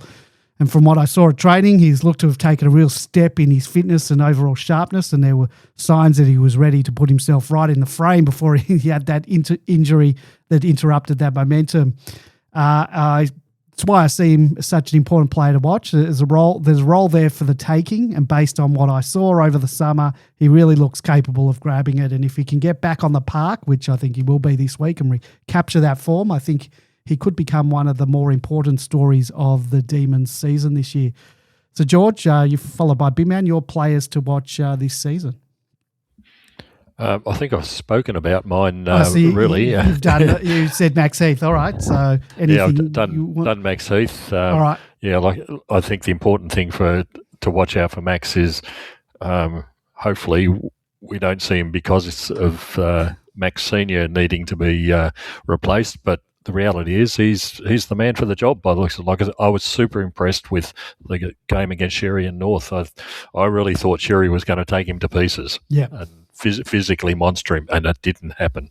And he was doing not just a great job in the ruck, but around the ground as well. So, keep an eye on Max Heath. Being your player to watch this season. Your player to watch is Max Heath. I thought it was Tom Matthews, George. Well, you said Max Heath. Who's yours, Big Man? Well, my player to watch was a really interesting question, actually, Andy. Initially, I thought of Howes because Howes was a real surprise to me in the games I saw pre-season, and I've always he's a player who could make it. he's got a lot of strings to his bow. I just was really impressed of how he played in that North game in particular. So I wonder whether he'll be in that, the defensive. So that was one that I had in my mind. The other one that I think is going way under the radar, way, is Xavier Lindsay. I think he's going to be a massively important player for us this year. I think all the focus last year was on Langdon. I think he's going to be every bit as good as player as Langford. And Langdon as well. I think he'll be a better player than Langdon. I think he is going to be a star. He was another captain. I think he was Gippy Power as well. He was captain the year before Matthews at Gippy Power, I'm pretty sure. He is got leadership. But he isn't my player to watch. He's also a beautiful kick. He looks like he's a lefty. He looks like he's taking kicks from the our kick out now. That looks like it's going to be his role this year, which is great because Steve May would always make me nervous with those short kicks. He reminds me, just on kicking, he reminds me of Browning, the South Melbourne player from the 70s and 80s, of the way he kicks. Really, really smart footballer. I think he's going to be huge. But the player that I think to watch, I know I've just jammed into, is Windsor. I think Windsor, he's now 2 full seasons, and so, he could slightly go under the radar. He's got another 2 or 3 levels to go up. He is a star, that kid. And I think last year he had it was a classic example of a sort of second-year plateau that happens to so many good footballers. It's easy to forget how dynamic he was particularly in the first half of his first season in 24. He looks like he's got a lease on life. He didn't look like he was a natural defender. Goody obviously wanted to use him for that run and carry off the back line last year, but gave up on that in the second half of the year. Didn't look natural. To be honest, I was doubtful that he would make it as or that they'd use him as a midfielder. Bit doubtful that he would make it as a midfielder, in large part because of how critical it is that those midfielders have got better than average kicking skills, because so often it's them when they come out of the centre square, for instance, kicking inside 50. And again, not wanting to harp on Track and Oliver's kicking, but so often it was them kicking inside 50. And so I worry a little bit.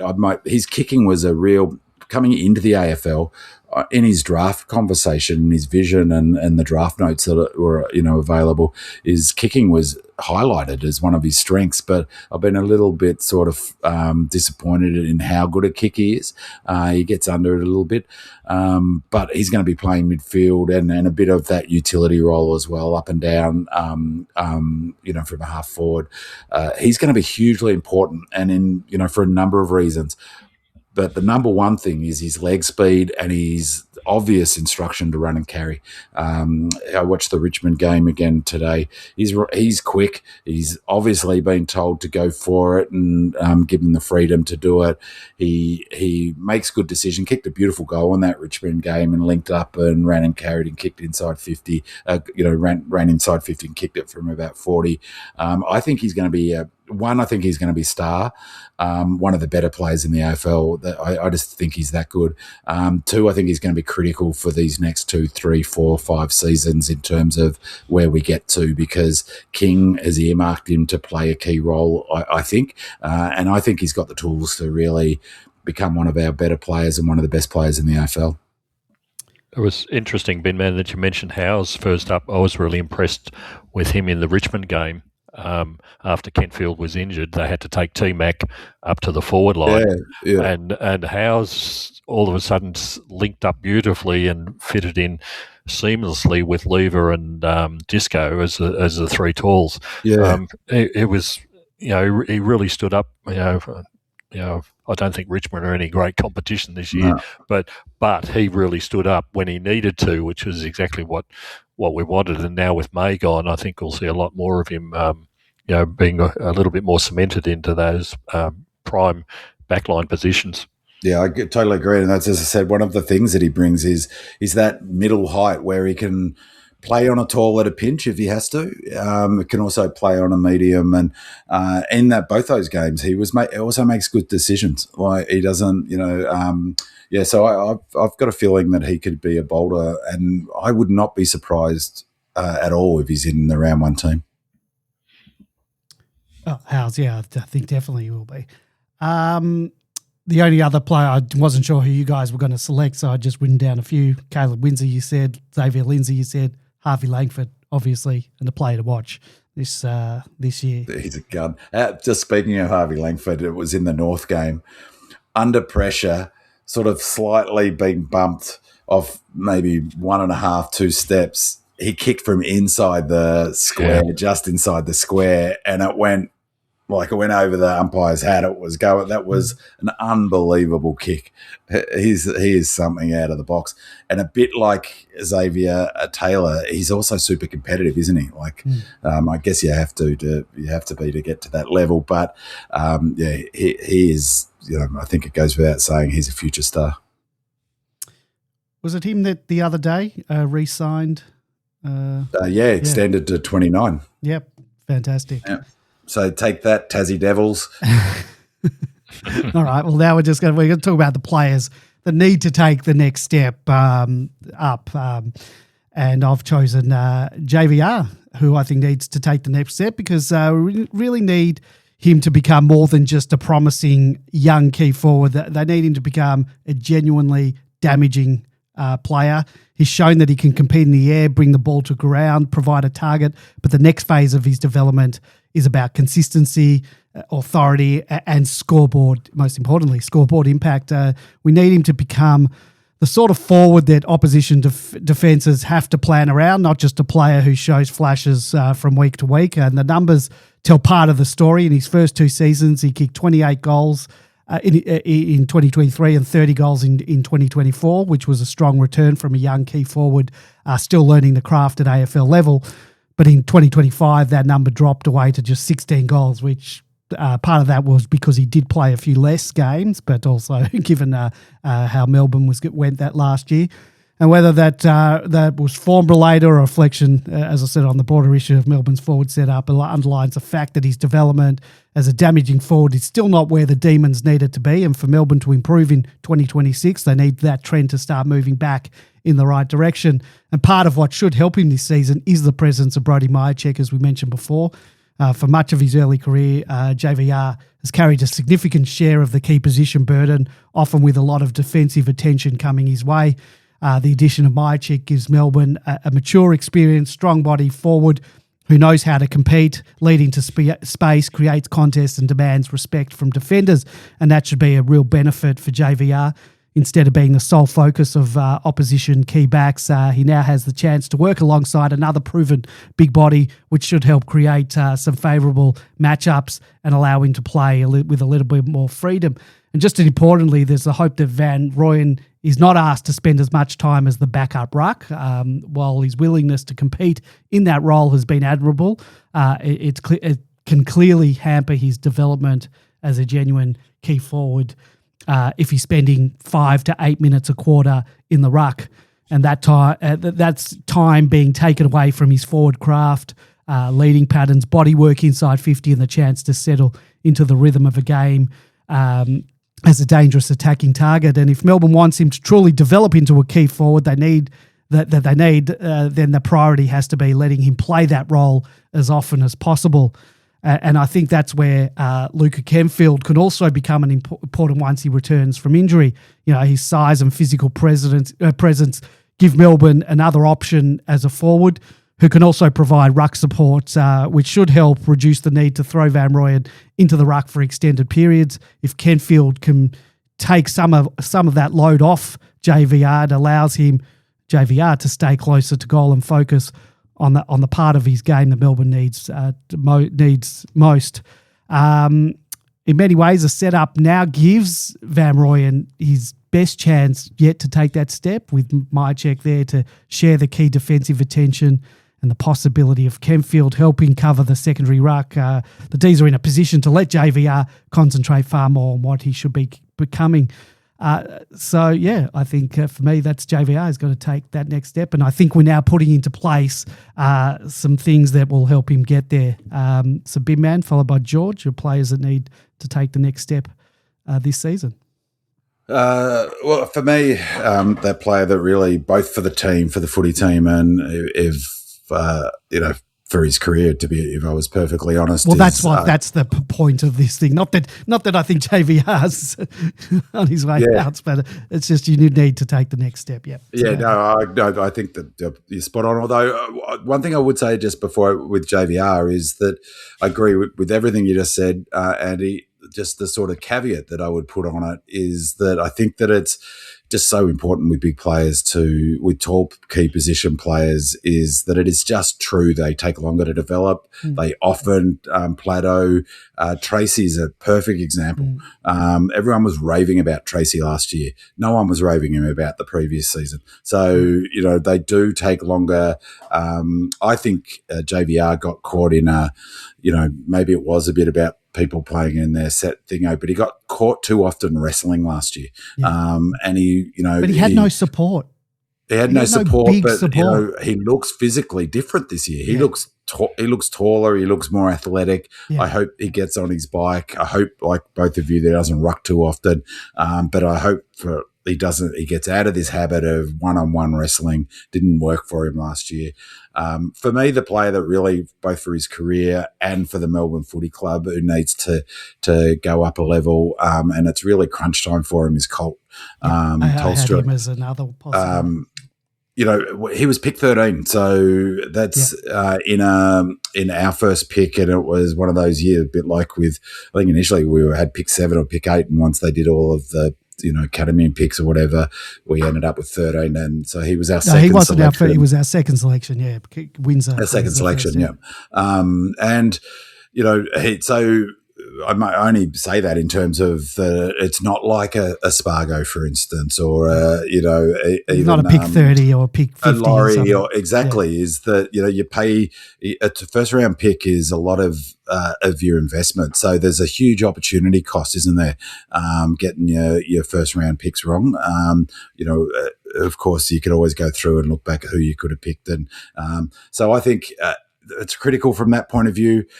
We need a power sort of player that he could be. All teams do that sort of, if he makes it, it will be in the Cam Rayner style footballer who can play on ball if need be, who can play as a dynamic medium small forward, who is strong over the ball, doesn't get knocked off, is a good kick, and that's what I hope that we'd see. And he can't say that he hasn't been given his opportunities. He played 10 matches in his first season. He played 9 matches in his second season. I think Goody played him often where, if I was frank, he probably was lucky to get a game.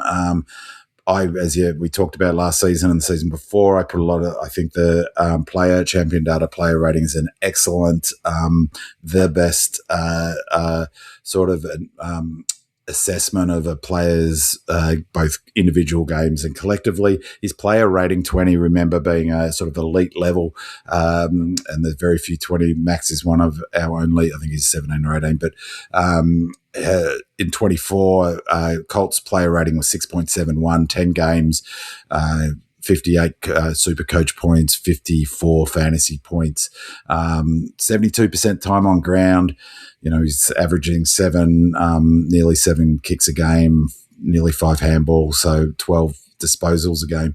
He went backwards in 25. So his player rating went down from 6.71 to 4.07.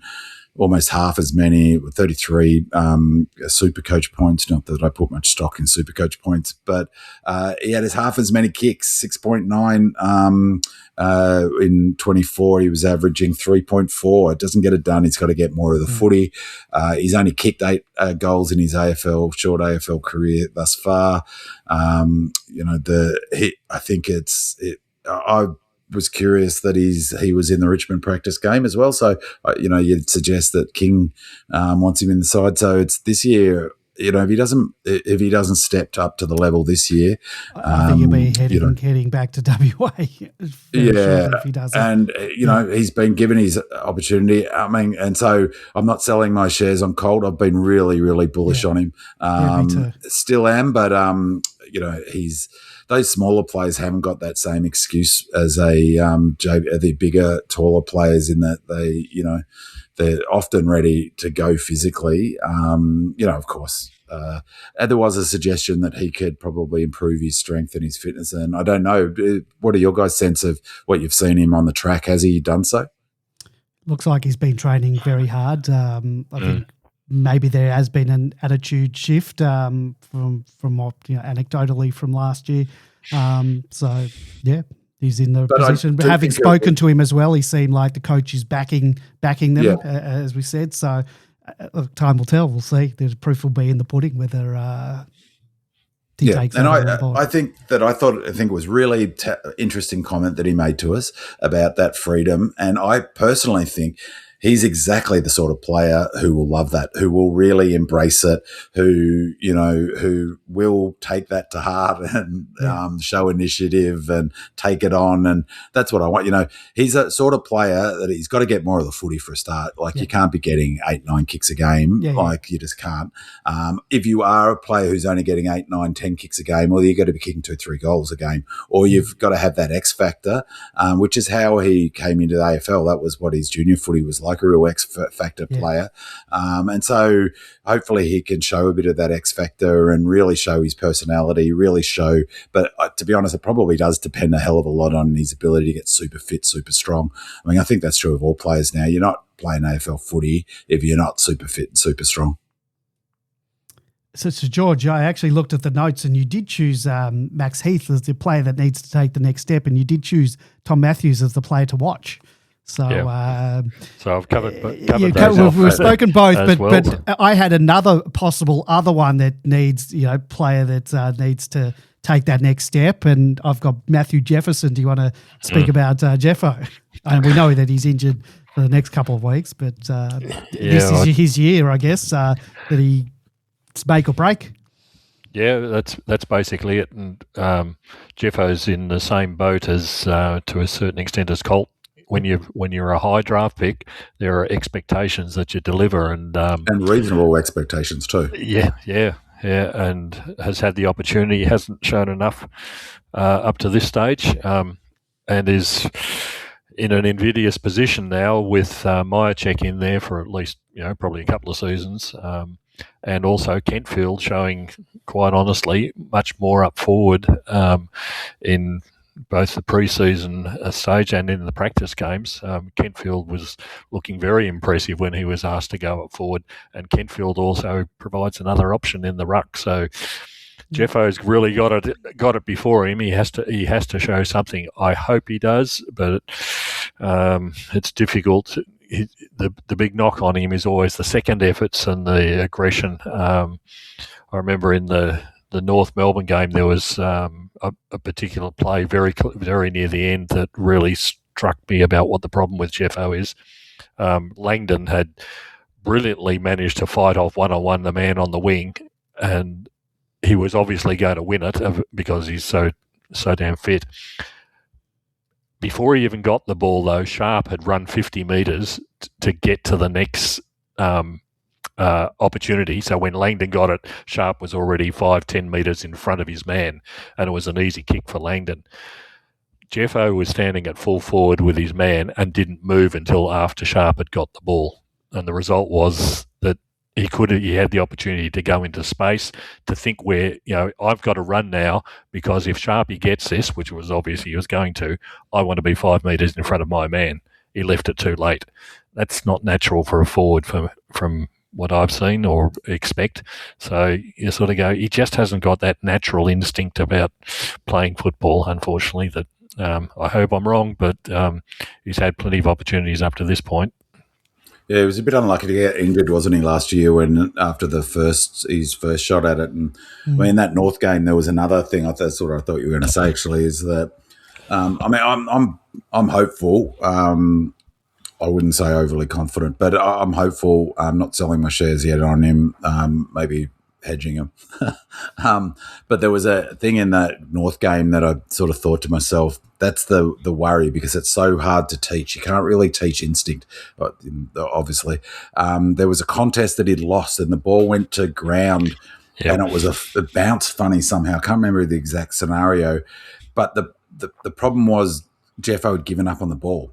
Now, 9 times out of 10, he never would have been in that next contest. Something funny happened with the ball.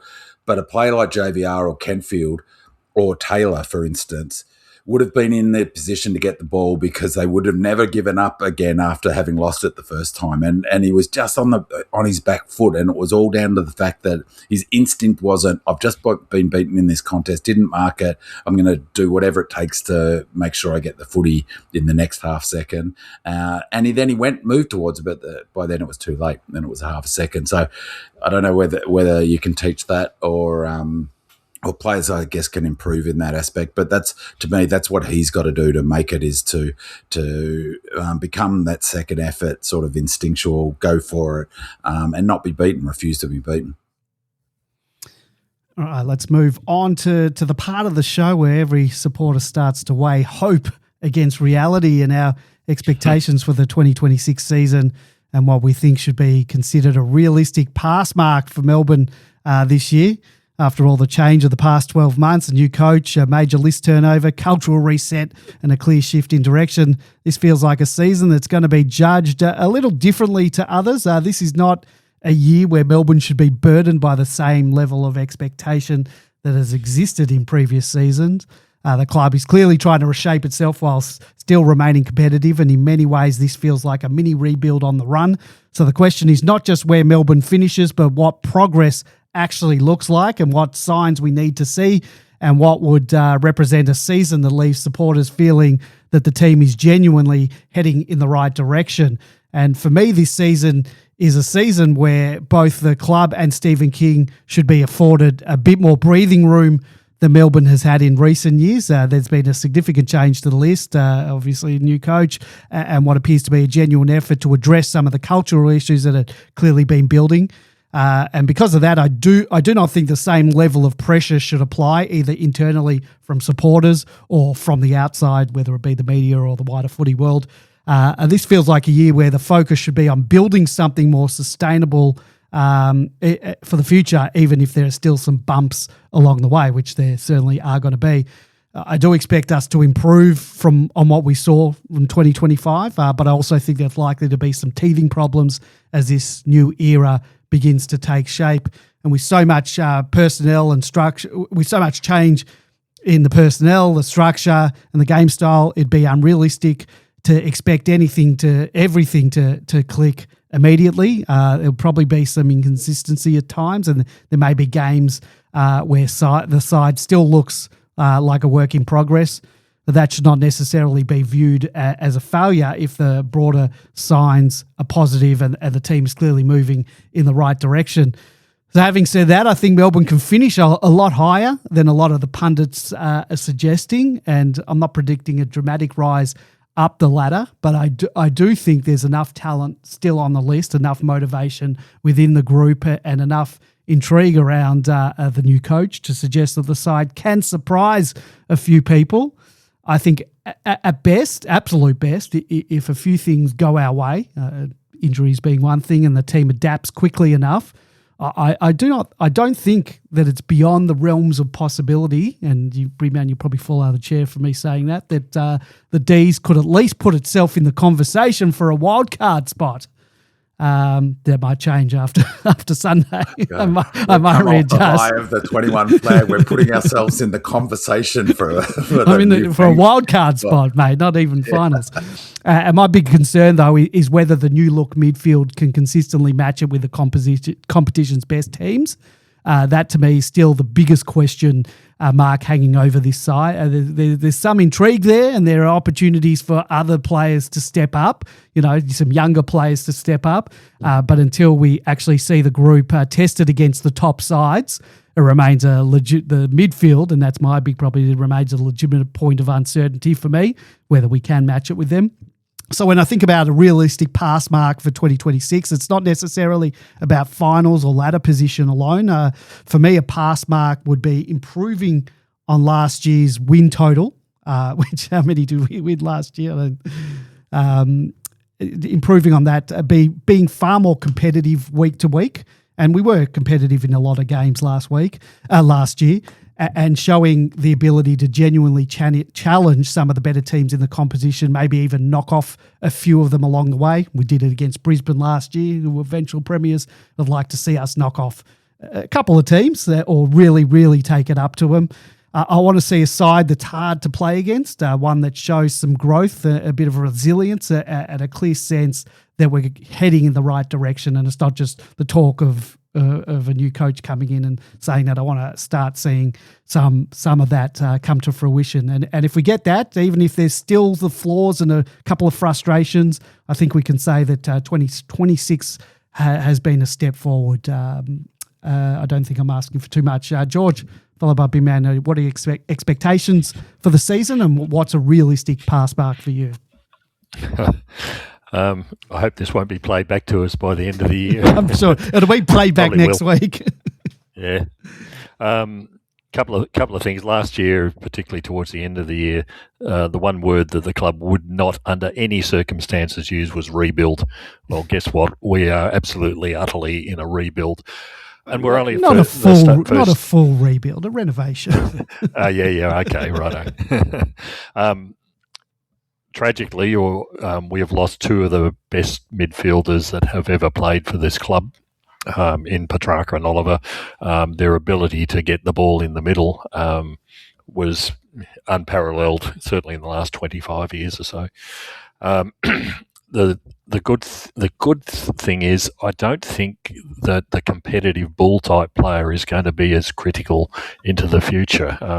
We're already seeing there's fast running midfield type players that, like I said, the ball's moving so much faster because of the rule changes. There's less ball ups around the ground where you don't need the bulls all the time. You saw what happened to Carlton, who've got an absolutely first-class midfield when they came up against the Swans the other week. The runners absolutely killed them in the end. You know, any team would be quite happy to have a midfield with Cripps and Walsh in it. And they were fantastic until the heat came on them. Anyhow, back to us. I think the other change that we have to make that will result in ultimately more games being won is what Brisbane have been doing for the last couple of years.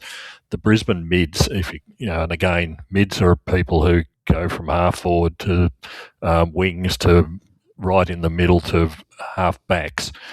The Brisbane mids, I had 11 players last year kicked over nearly 170 goals. That's where Brisbane were winning games from. It was their midfield group, not just the 3 or 4 people in the middle. I think we're at the stage now where we're developing a style which we will see more of the people like the Windsors, like Cozzy, and thank God for Cozzy last year, who topped our goal kicking. More of these players moving forward, moving dramatically up the ground, carrying the ball and scoring more goals as a result of the change in the goal style. We'll start to see the effects this year.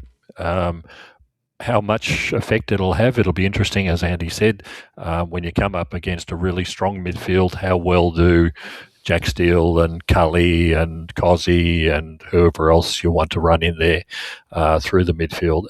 How much better how they'll stand up against the first class midfields that are currently in the competition. So, as far as the next season, the end of the season, I think we can move up a couple of places. You don't have to win too many games to get actually into the wildcard finals round.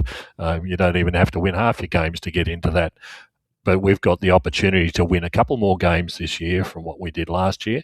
And I think we'll be able to do that with the changes that we have implemented. I don't expect us to go much beyond that. You've got to have, at the end of the day, premierships are won, or even getting to grand finals, you have to have the talent. We're still a couple of years away from that. We've still got a few bits of dead wood to clear out. So enjoy the ride this year. We know where we're going. Whereas certainly at the end of last year, we were coming into a complete dead end. We know where we're going now, so that's positive. But I think we're still a couple of years away. But we've still got the chance to be able to, like I said, at least play in a wild card round. Expectations and pass mark. It's really hard to tell to a large degree. I mean, there's too many variables to make an assessment of where we'll finish. In terms of my expectations, I mean, I was really worried at Christmas about our injury situation. It's the biggest factor in football. There's just zero question about it in terms of a determinant for success. And at Christmas time, it wasn't looking too good. Fortunately, we've had a much better January and February, and that's exactly the opposite to last year, where we were great up until Christmas, fitness-wise and injury-wise, and then fell in a heap in January and February with a bunch of players, including Colt. Must be said, he was injured in February, and so I had an interrupted start to his 25 season. He's had a great preseason this year, so maybe that augurs well for his performance. But we've had a much better second half, as evidenced by the fact that outside, in our best 23 not available on the weekend. There's probably arguably only Jack Viney, probably 2 or 3 players out of our best 23. Bowie, obviously, and I'm missing someone else. So maybe 3 players out of our best 23, who would go into that team. So we're in pretty good shape on that front, much better than we were at Christmas. I mean, I agree, really agree with a couple of things George said and disagree with one of them. Agree totally. I think that's a really good point, George.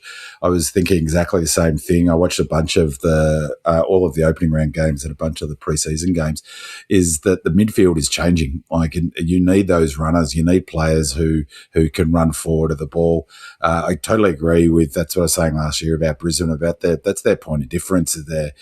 They've got those 8-9 players, not all necessarily midfielders, but they can play midfield. Like Bailey's the perfect player that I mean. Like, he's such a gun, but McCluggage, Berry, all of those medium Archie, Lohman, who doesn't go into the midfield. Ashcroft times 2, Ashcroft times 2, Fletchers. They're all similar heights, can mark overhead. They're all really good marks for their size, and they kick goals. And I think that's a really good point. And I think that goes to that sort of thought that you were saying, George, about how Colt would fit into that. Having players who can push up the ground, can help out on defence, have got the wheels to get back, but can also take marks inside 50, as we were talking before, how King likes to set up, and can kick goals.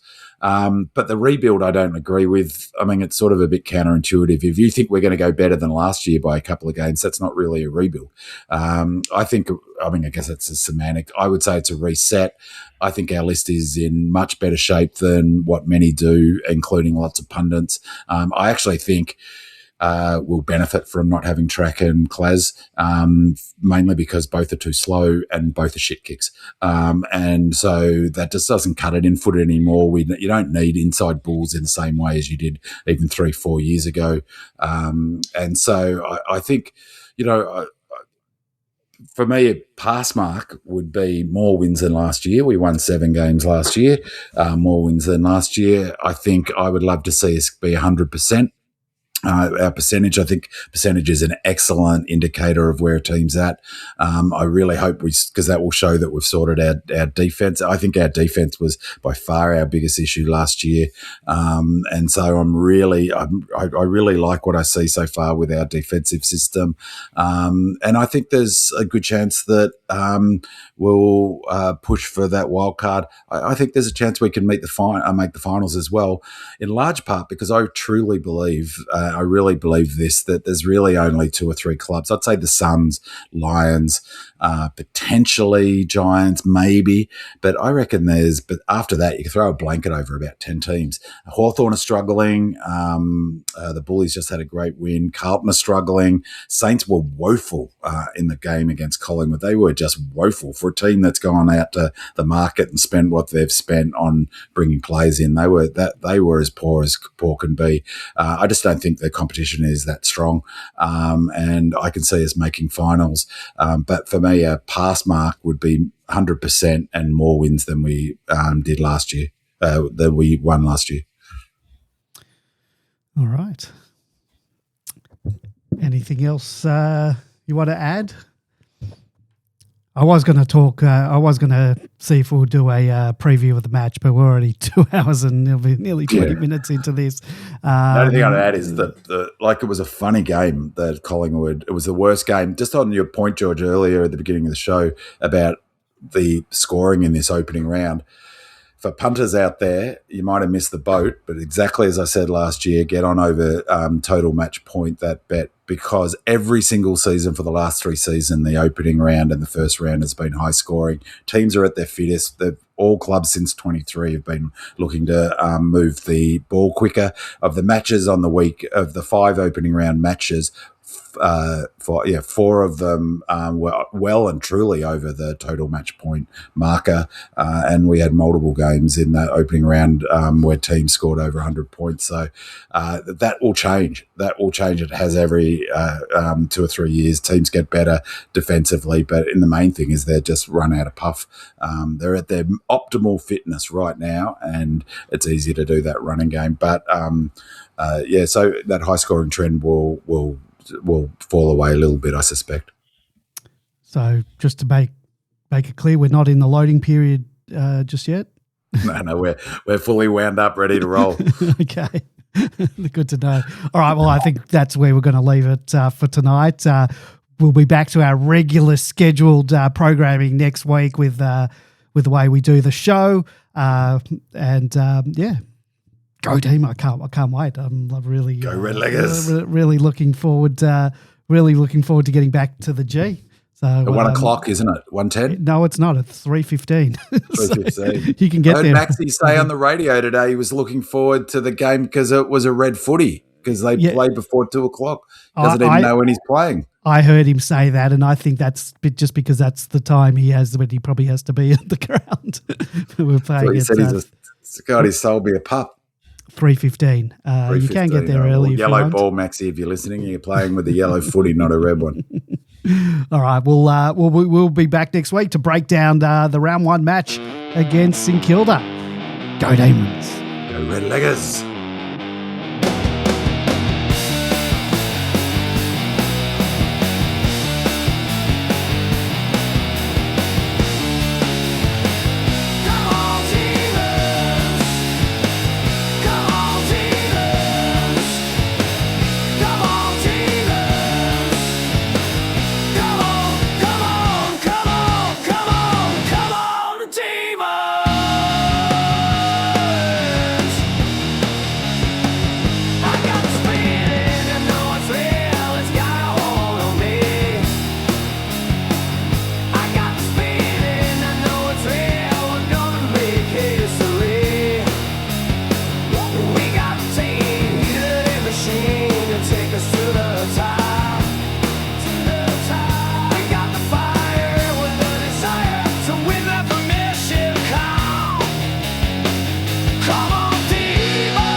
This heart